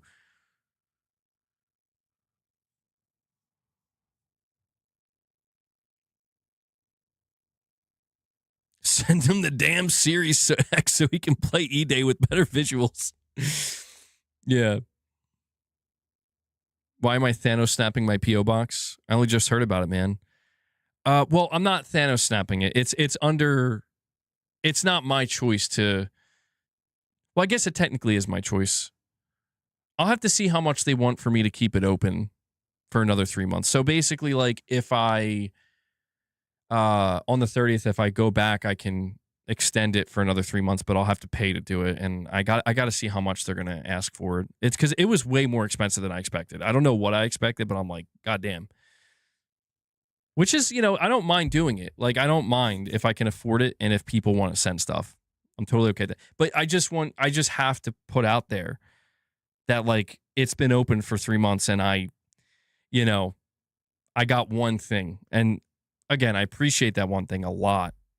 But it's one of those, it's like Sony with the physical discs. Like, do I really want to keep this? No, but we'll see. I know a couple people are sending stuff, so you still got time. You still got like 20 days. That's a pretty decent amount of time. Like, if you have any intention of sending anything. Yeah, that Ride or Die Jedi guy says he wants to send me a Helix. I'll believe it when I open it. That'd be crazy, though. Sending me a Project Helix. Considering how expensive it's going to be, if you're serious about that, that'd be crazy, bro. I mean, think about it. Think about it.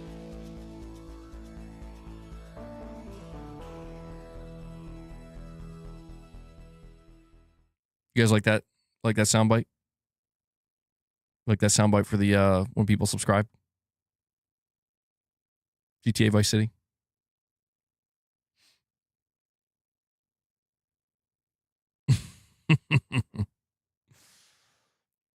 That was GTA. I think that's the sound in GTA Vice City when you complete a mission. Had to go with the classic, you know. USPS is crazy, raising the prices for everything. Flat rate boxes used to be $11, now they're $21. Now they're charging so much for shipping now. Yeah, that's why I don't know how worth it is for me and for others. You know.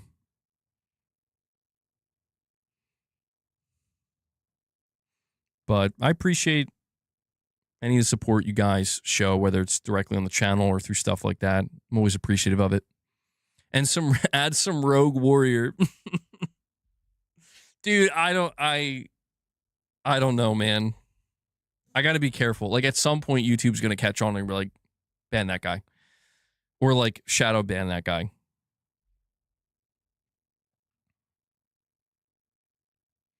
Do we know when the next State of Play live stream is? Sorry, I just joined. We don't have a date for it, but we were talking about how S-Game, the studio developing Phantom Blade Zero, they're still making it seem like they're going to be doing a State of Play. So it seems like it's going to happen in probably the next 3 or 4 weeks. Thoughts on Halo Campaign Evolved? I have not played it. I'm not interested in Halo. And we have Arcus 2919 with a... I don't know... I don't even know what... Hold on, what currency is that?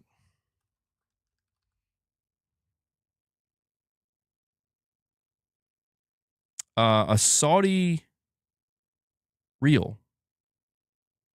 So 50. He dropped 50 of those, bro. Thank you for that. And he says, hey, MBG, I don't know if you're aware, but August 23rd, 2026 is going to mark this 2-year anniversary of Concord. Will you do anything to commemorate the occasion? Maybe show us... Oh, shit. Hold on. It just crashed. Hold on. My YouTube studio just crashed. Sorry. In the middle of reading a super chat.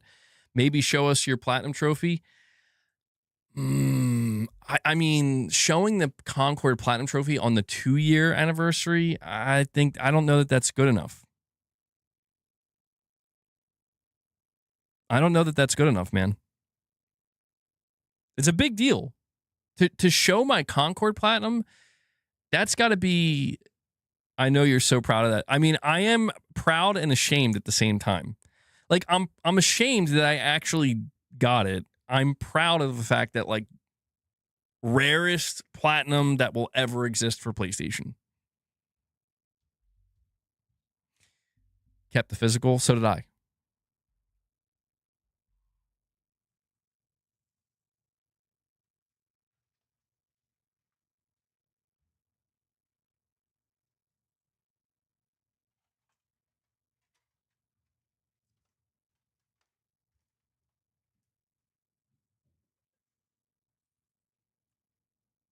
See, y'all thought I was lying.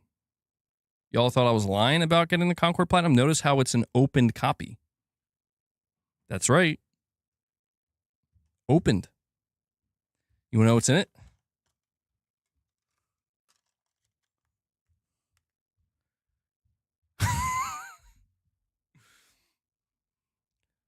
Look at that. Oh, hold on.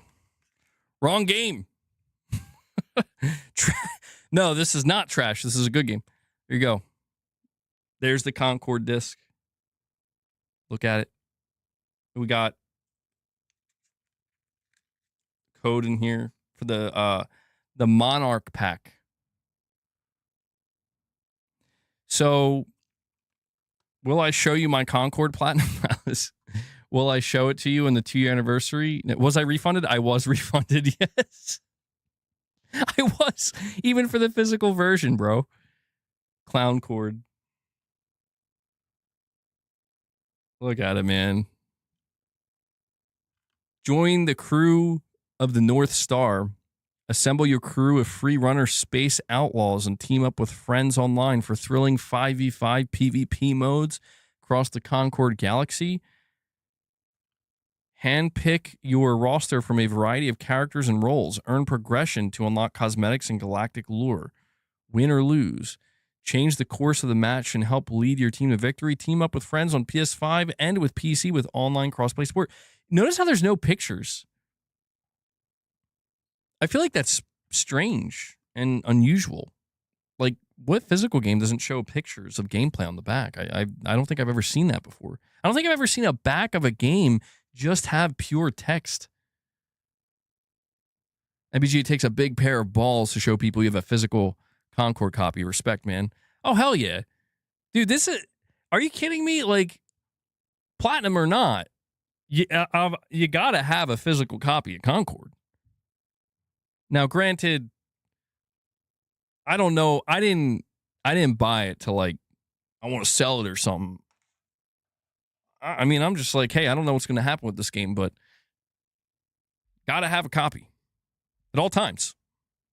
I got like 10 others. I did buy like 10 others just in case they do go up in price one day. I'm kidding. I'm kidding.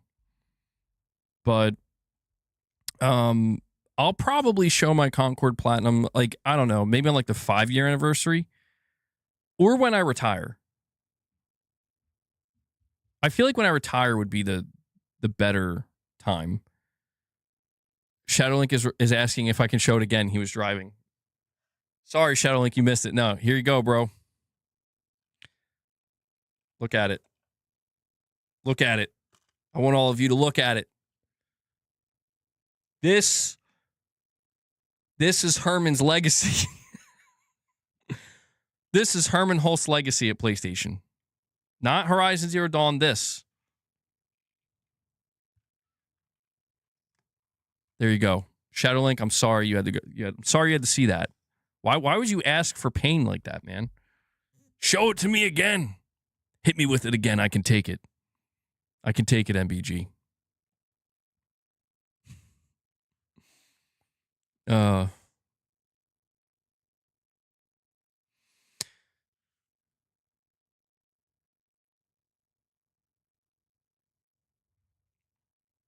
All right, let me come back here. Hold on 1 second, guys. What is going on here? Hold up.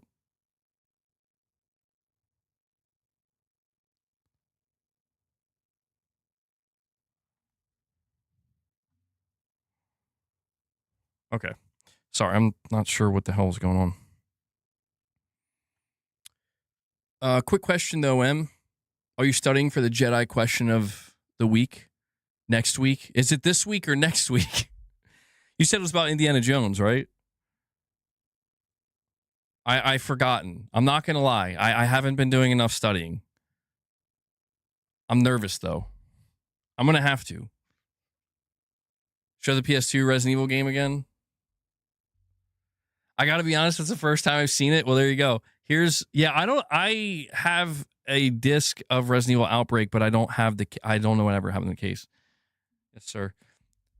Ride or Die Jedi guy, give me a smaller question for a smaller amount for a different thing, and I'll see if I could get it right.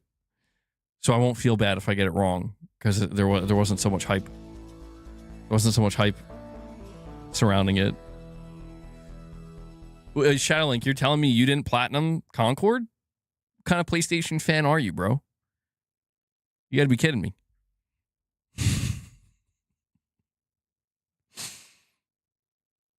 You drive the trash truck, right? You probably saw quite a few copies in your time. I think you're lying. MGS2 is the hardest platinum. Yeah, it's real hard. MGS2 is a nightmare to platinum. Oh, God. All right. Bloober Team is doing so much darn work, from stuff that I had no interest in at the beginning of the gen to games I do want to play, with an amazing turnaround. Yeah, Bloober Team has really surprised me, man. They've really surprised me. And I'm not the only one that they've surprised. All right, where are we at time-wise? Guys, I'm going to try to go to the 3.5 hour mark. All right. I'm going to try to go to the 3.5 hour mark. Let's see if we can still hit this goal today. All right, we got a little bit of time. All right. If you don't have a physical Concord, you're not a real PlayStation fan. We need more copies of Concord. I'll get the space. Whispers in Field of Dreams voice. If you tell him, subscribers will come. Shadowlink says with a $2 super chat, LMAO, I'm secretly a dirty casual. Aren't we all? We're all secretly dirty casuals. We just don't want to admit it. Oh, man. It's okay. It's okay, Shadowlink. I'm not going to... I understand.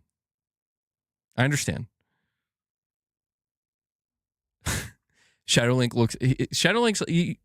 When you say you're a dirty casual, I imagine that being like, you look at the top 5 most pre-ordered games on the PlayStation Store and you're like, I have every one of those pre-ordered.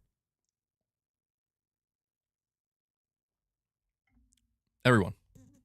No, you can't be that casual. Nobody's that casual. Come on. Somebody here is. Rich, you're saying I had Concord. The confused pronoun mushroom was my favorite character. My favorite thing about Concord was the yellow trash can. And he was literally a trash can. Like I think his ability was like he like sucked things up and like blew them out. Whoa. But he had the trash can had pronouns. So stupid, man. Like,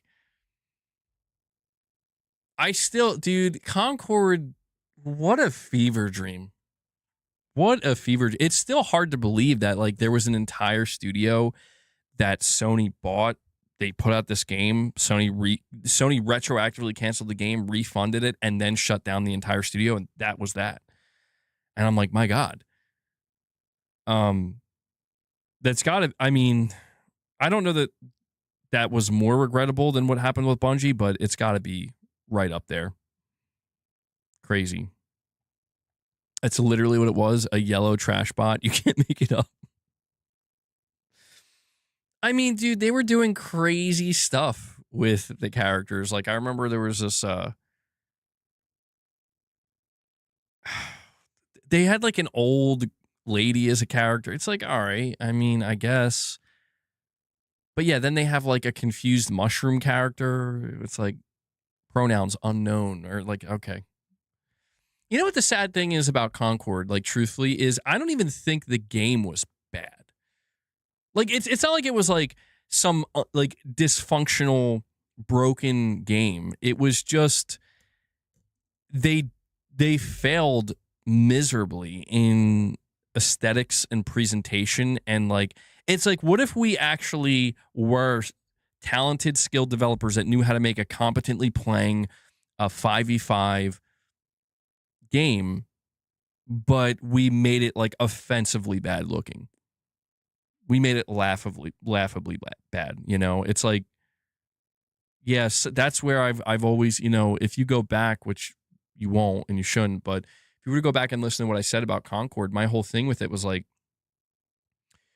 the failure of that game comes from a managerial level, a higher level of like it was somebody's job to step in and be like, redo the entire art style of this game. Change these characters. This is the opposite of cool. This is like, what if we made the lamest version of Overwatch characters we could possibly think of? You know? And they did it. And it's like somebody needed to stop that. They needed a reality check. And you know what I'll never forget with Concord 2 is like, bro, do you remember they had like all these different trailers? They were releasing like a new episodes for this game of like animated episodes with these characters. And I'm like, you guys really, you really thought, man. Well, probably one of the hardest lessons that Sony had to learn, you know?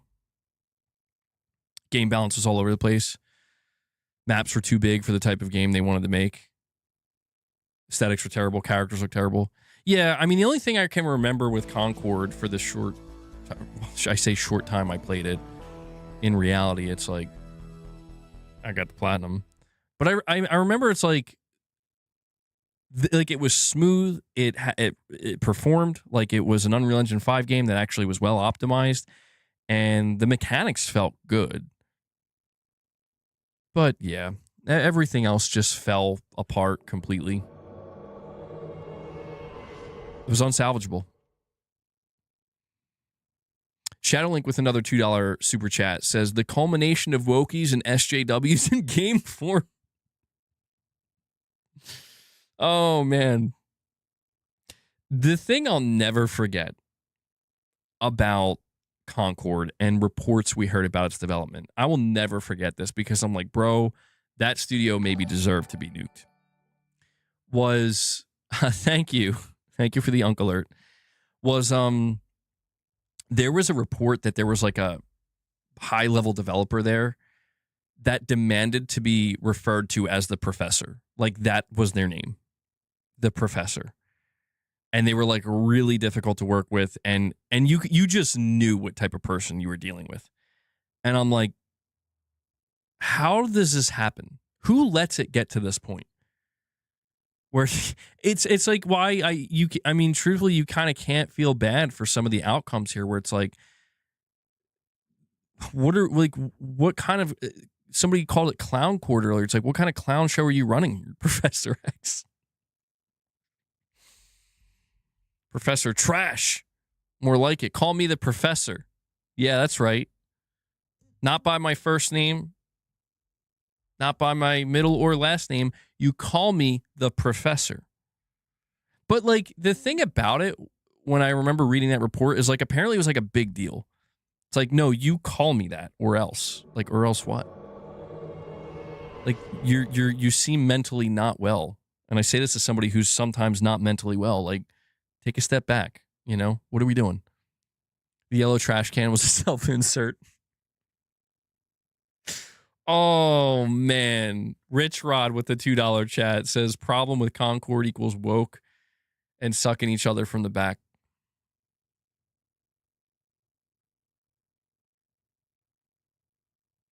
The professor comes in and says, you know what time it is, boys. Do it! Just do it! Yesterday yesterday you said tomorrow. So just do it! Make your dreams come true! Make my dreams come true. Play that song again. Wait, which song are you talking about, Irfan? Extremely based. That's damn long. That's what they were saying at Firewalk Studios. That's damn long, bro. I mean, I guess we can laugh at it, you know? We're far enough removed. What a depressing time that was, though. Oh, play Richrod Suck It From the Back song. Dude, he would have to resend that to me. That was crazy. That was a crazy song. That was a crazy song. Rich, do you still have that song? Look at that cat hair. Look at that.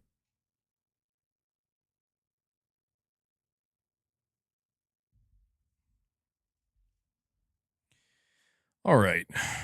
Where are we? Okay, so we got 10 minutes. Guys, we got 10 minutes. The pressure's on. The pressure's on.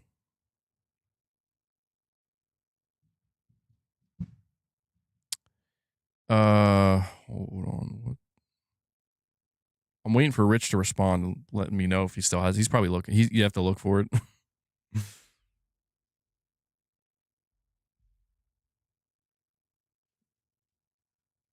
Guys, all right. If we hit the new member goal, we hit the goal. I'll make Richrod find that song and I'll play it. That song's got to be lost, man. I feel like it's been like a year or two. It's been well over a year, I think. How's Big Papa looking back there? Yeah, he's knocked out. He's just sleeping away. That's what he's doing. Prince, that's just wrong, man. 10 minutes till the end of the stream. Yeah, I'm gonna end it at the 3.5 hour mark.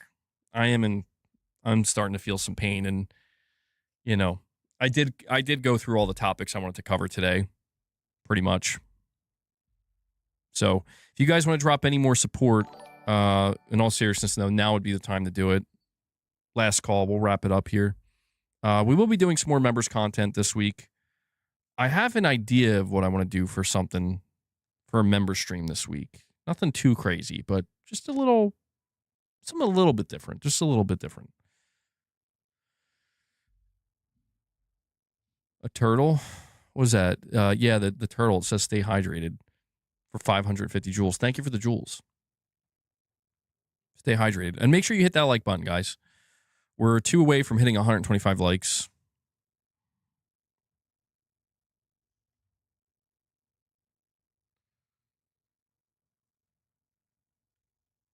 That Ride or Die Jedi guy uses his milestone chat. He says, long live the Papito.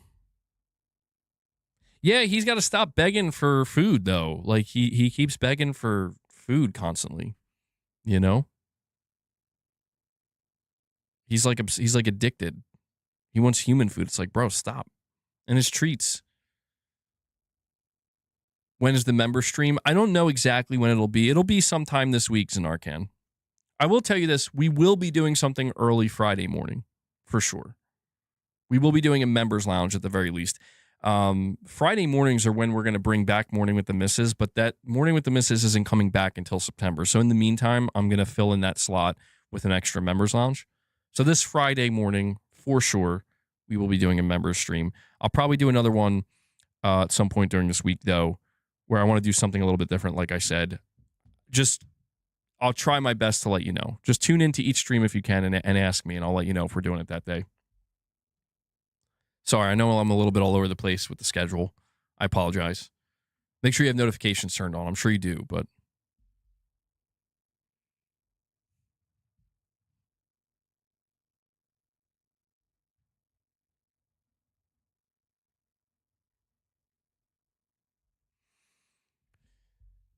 Yeah, we did and Zanarkhan, just so you know, man, we did do a member stream last Friday as well. But that one was we basically were talking games. We did game talk and we did like basically Q&A. People were asking me questions and stuff. Polygons, you're saying, hey, I've caught up after being an hour behind. That 2 times really helps, but screws me up when MBG speaks normal speed again. Dude, I sound like I'm talking in slow motion to Polygons. I could really mess him up if I start talking even slower right now. Damn, pushing Polygons. It really cooked your brain. Rich, did you find the song? We got it. He got Suck It from the back. Minute 50. All right, well, guys, this is it. We need 19 more members. Who's going to do it? Somebody will do it. Come on, I know we got somebody. They got it. They gots to hear it. They got to hear Suck It from the back. Wait, you're not sure if it's the same one? What do you mean? Well, you just made another one, didn't you? You just made another one. Is it always Friday, once a week, this member stream? No scary stories? Or you're saying no scary stories? Well, I'm going to try to make it every Friday. Yeah, that's the goal. Like once Morning with the Missus comes back, it should be every Friday. And then occasionally I'm going to try to have like bonus members lounge streams throughout the week. But I'm sorry, Rich, if we don't hit the goal, I can't play it. All right. I already gave Luna her catnip. Can't be doing all this without hitting goals. Yeah, I think you did make more than one, Rich. I just remember like the first one you made. That was the crazy one. Oh, those 2 links you sent, are those 2 different links or are they the same?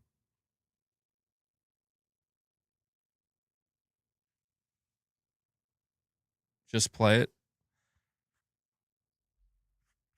You want me to just play it, huh? You want me to just... What happened to the Richrod that's like, we got to hit 150 members, bro? What happened to that Richrod? Jedi Guy, you're saying, hey, bro, if you could pick one new game you would like to showcase, what would it be and why? And when you say new game, Jedi Guy, do you mean like a game we already know about or just any game? Like it could be any game at all.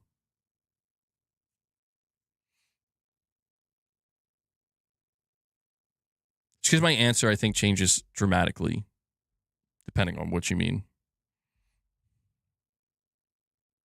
Yeah, I know. Shadow Link, I know. That's the energy Richrod would be coming in with. It's like he'd be coming in with the energy like we hit 150 members. I'm going to ban 3 people. Like you pick it, I ship it. Oh, you mean like... Do you mean like a game And just some... Do you mean like sending me a game? Like in the PO box? Because I think I completely misunderstood your question. I was taking it as like if I could literally like market a game or something. I could will a game into existence. And I have one more question, Jedi Guy. This is my last question, just so I completely understand. When you say showcase, do you mean like play it? Like show it off on stream? Or just literally like a physical game that I... Like I'm showcasing Concord right now. I'm showcasing my physical copy of Concord, guys. And then I'll be able to accurately answer the question.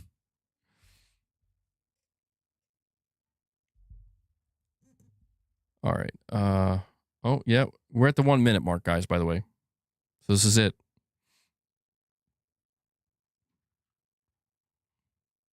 Put that shit away, MBG. So get that off the screen. The 3rd time you showed it.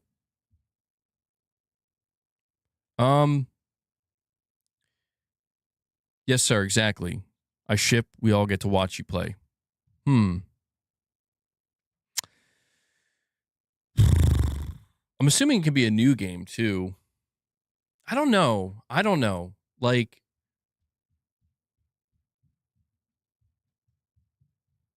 See, I don't know if that would be too much pressure, though, because, like, the way I'm going to be doing gameplay going forward, Jedi Guy, and I guess I'll tell everybody else while you're here, is, like, I'm going to do pre-recorded gameplay. Like, I'm going to play it on my own time, and I record the gameplay, and then I bring the gameplay up, and I like, basically watch it with you guys and do a live commentary with you guys.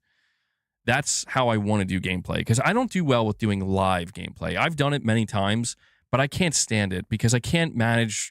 I'm just bad at it. I can't manage looking at the chat. I I'm not playing as naturally as I would. To whereas if I show you the pre-recorded gameplay, you're seeing me in my natural element playing as I naturally would. Nah, see, Assassin's Creed, man, you're saying resynced.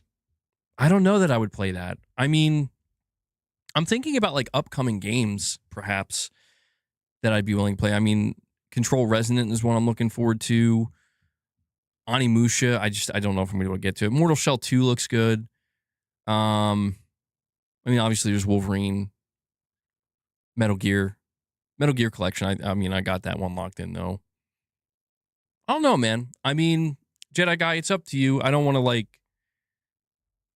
You can send anything you want.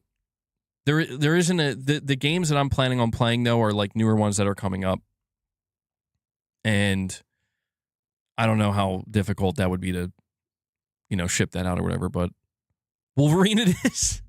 He's gonna send Wolverine. You're gonna send me. It better be there the day of, bro, or we're gonna have a problem. Jedi Guy's making me wait on Wolverine.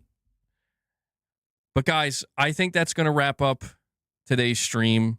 We did hit the 3.5 hour mark. We didn't hit the goal. So I'm sorry, Rich. We're going to have to save it. Put it on the back burner. We'll save it. I can't just be giving away all the goals for free. If that's the case, what's even the point of having them? All right.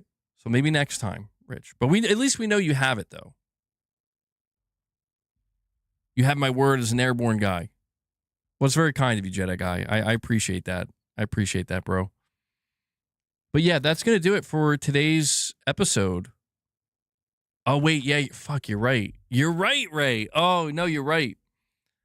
Even I didn't know. He's like, bro, it comes out afterwards. And Shadow Link is like, I can't leave my boy hanging like this. Wow. Shadow Link really wants to hear Suck It From the Back. Shadow Link comes in and he does a shadow drop. Holy shit. He does it. He does it. Shadow Link does what most others won't. And he drops a 20 on you guys. Guys, use the new emoji. Please take this moment. Use the new 20 emoji. Okay? Oh, I'm going to use it too. There you go. 20 gifted. 20 gifted from Shadow Link. He says, chill, I got the next round on the P.O. box. Oh, so you're going to pay to have me keep the P.O. box open? I mean, yeah, I'll probably keep it open. Like, look, there's enough people mentioning it that it seems like it would be worth it to keep it open. Jedi leads the way. Well, thank you, guys. Thank you. Shadow Link, thank you so much, man. You did not have... I didn't think you were going to do that. I didn't think anybody was going to do that. But now we have to play the song. It's time to play the song. All right, let me just... Hold on. I'm going to update the member goal. Crushed it. 26. And now it's time. I'm sorry. So brace yourselves. I'm just going to... Wait, you're saying that's the wrong song? Rich? Hold up. Let me listen to a couple seconds of it myself. Rich, you're going to have to go searching, bro. You can't leave Shadow Link hanging like this. What do you mean it's the wrong song? Let me listen to it on my own for a second here. Are you sure it's the wrong one? It's...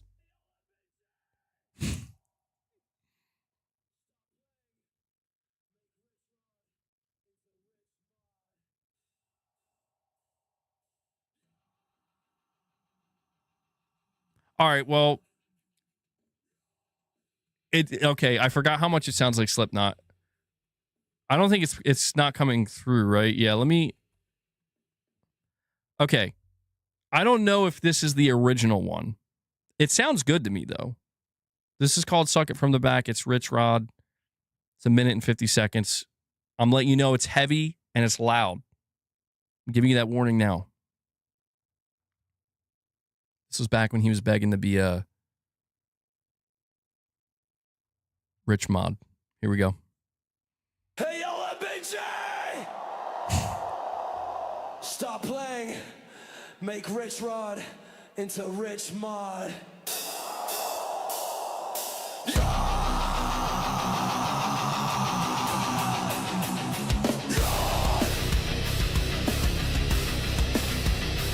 Straight new metal.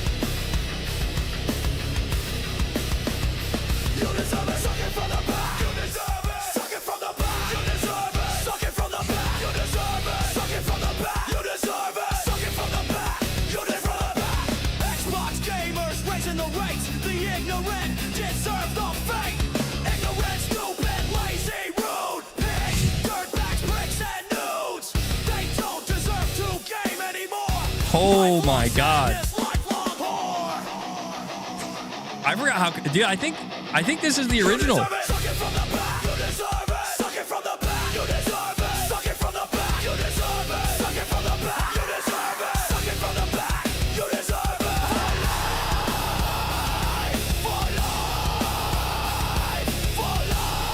It's not the original, man. It's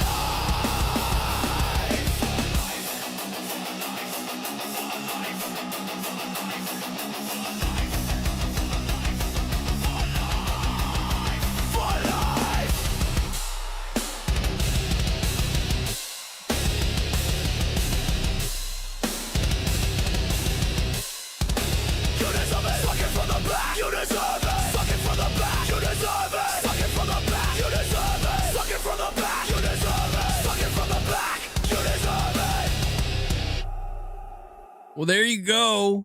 Apparently, that's not the original. I think, if I recall correctly, the original, you were name dropping people, and I was like, nah, bro. And I think you updated. But there you go, man. Haven't heard anything from Richrod in a long time, man. Maybe time to update the lyrics. It might be. Yeah. Rich, we're gonna need an updated one, but it's about Sony sucking it from the back because they're killing discs. All right.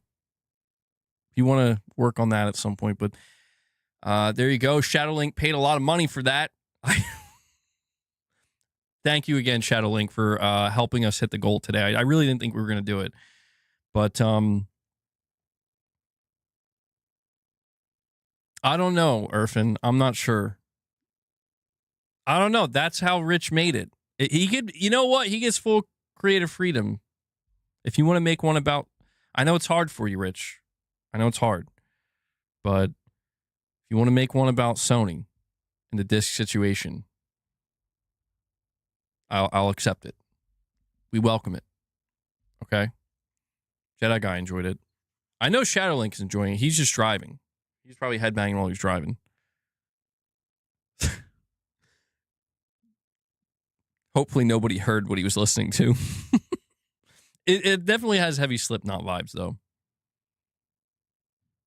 Yeah. It's definitely time for me to wrap up, though, because my neck is asking me to please stop. The headbanging actually helped a little bit. He won't betray Sony like that. All right, guys. That does it. Thank you all so much for tuning in. Nobody wants to mosh with you. I think somewhere. Appreciate everybody tuning in. Slow news day. We'll see what this upcoming week brings. It seems like things are starting to die down a little bit leading into the end of August is when things are going to ramp up, but we'll see what comes out. I'm sure there's going to be some interesting stuff. I want to give a big thank you and shout out to everybody who dropped any support. We did hit the goal today. Again, Shadowlink just dropped 20 memberships on you guys. If you do get gifted a membership, if you are a member, make sure you go take advantage of it. Go check out some of the members' exclusive content. But also thank you for everybody who dropped any super chats or direct donations. I can only do what I do here because you guys make it possible, and really grateful for that. So thank you guys. And I also want to make sure to give a special shout out to Devil Shooter, who does the timestamps. So if you see him in the comment section with those timestamps, give him some thanks, show him some love. Devil Shooter, thank you for what you do, man. And Irfan, you're saying, check my last. Oh, you'll be traveling, Irfan. See you on Friday. All right, man. Well, safe travels, and we'll see you then, man. All right. Stay safe. And that's it. All right, guys. Yeah. Hit the like button as you're heading out. I did put out a news video earlier if you want to check that out as well, if you want more content. But that's it. I will catch everybody in the next one. I'm actually going to wait 15 seconds here so I can end it at the 3 hour and 40 minute mark on the dot. All right, guys. I should be back here tomorrow. Don't worry, Arcan. The episode's staying. No worries. I got you. All right. Till next time, guys. Take care.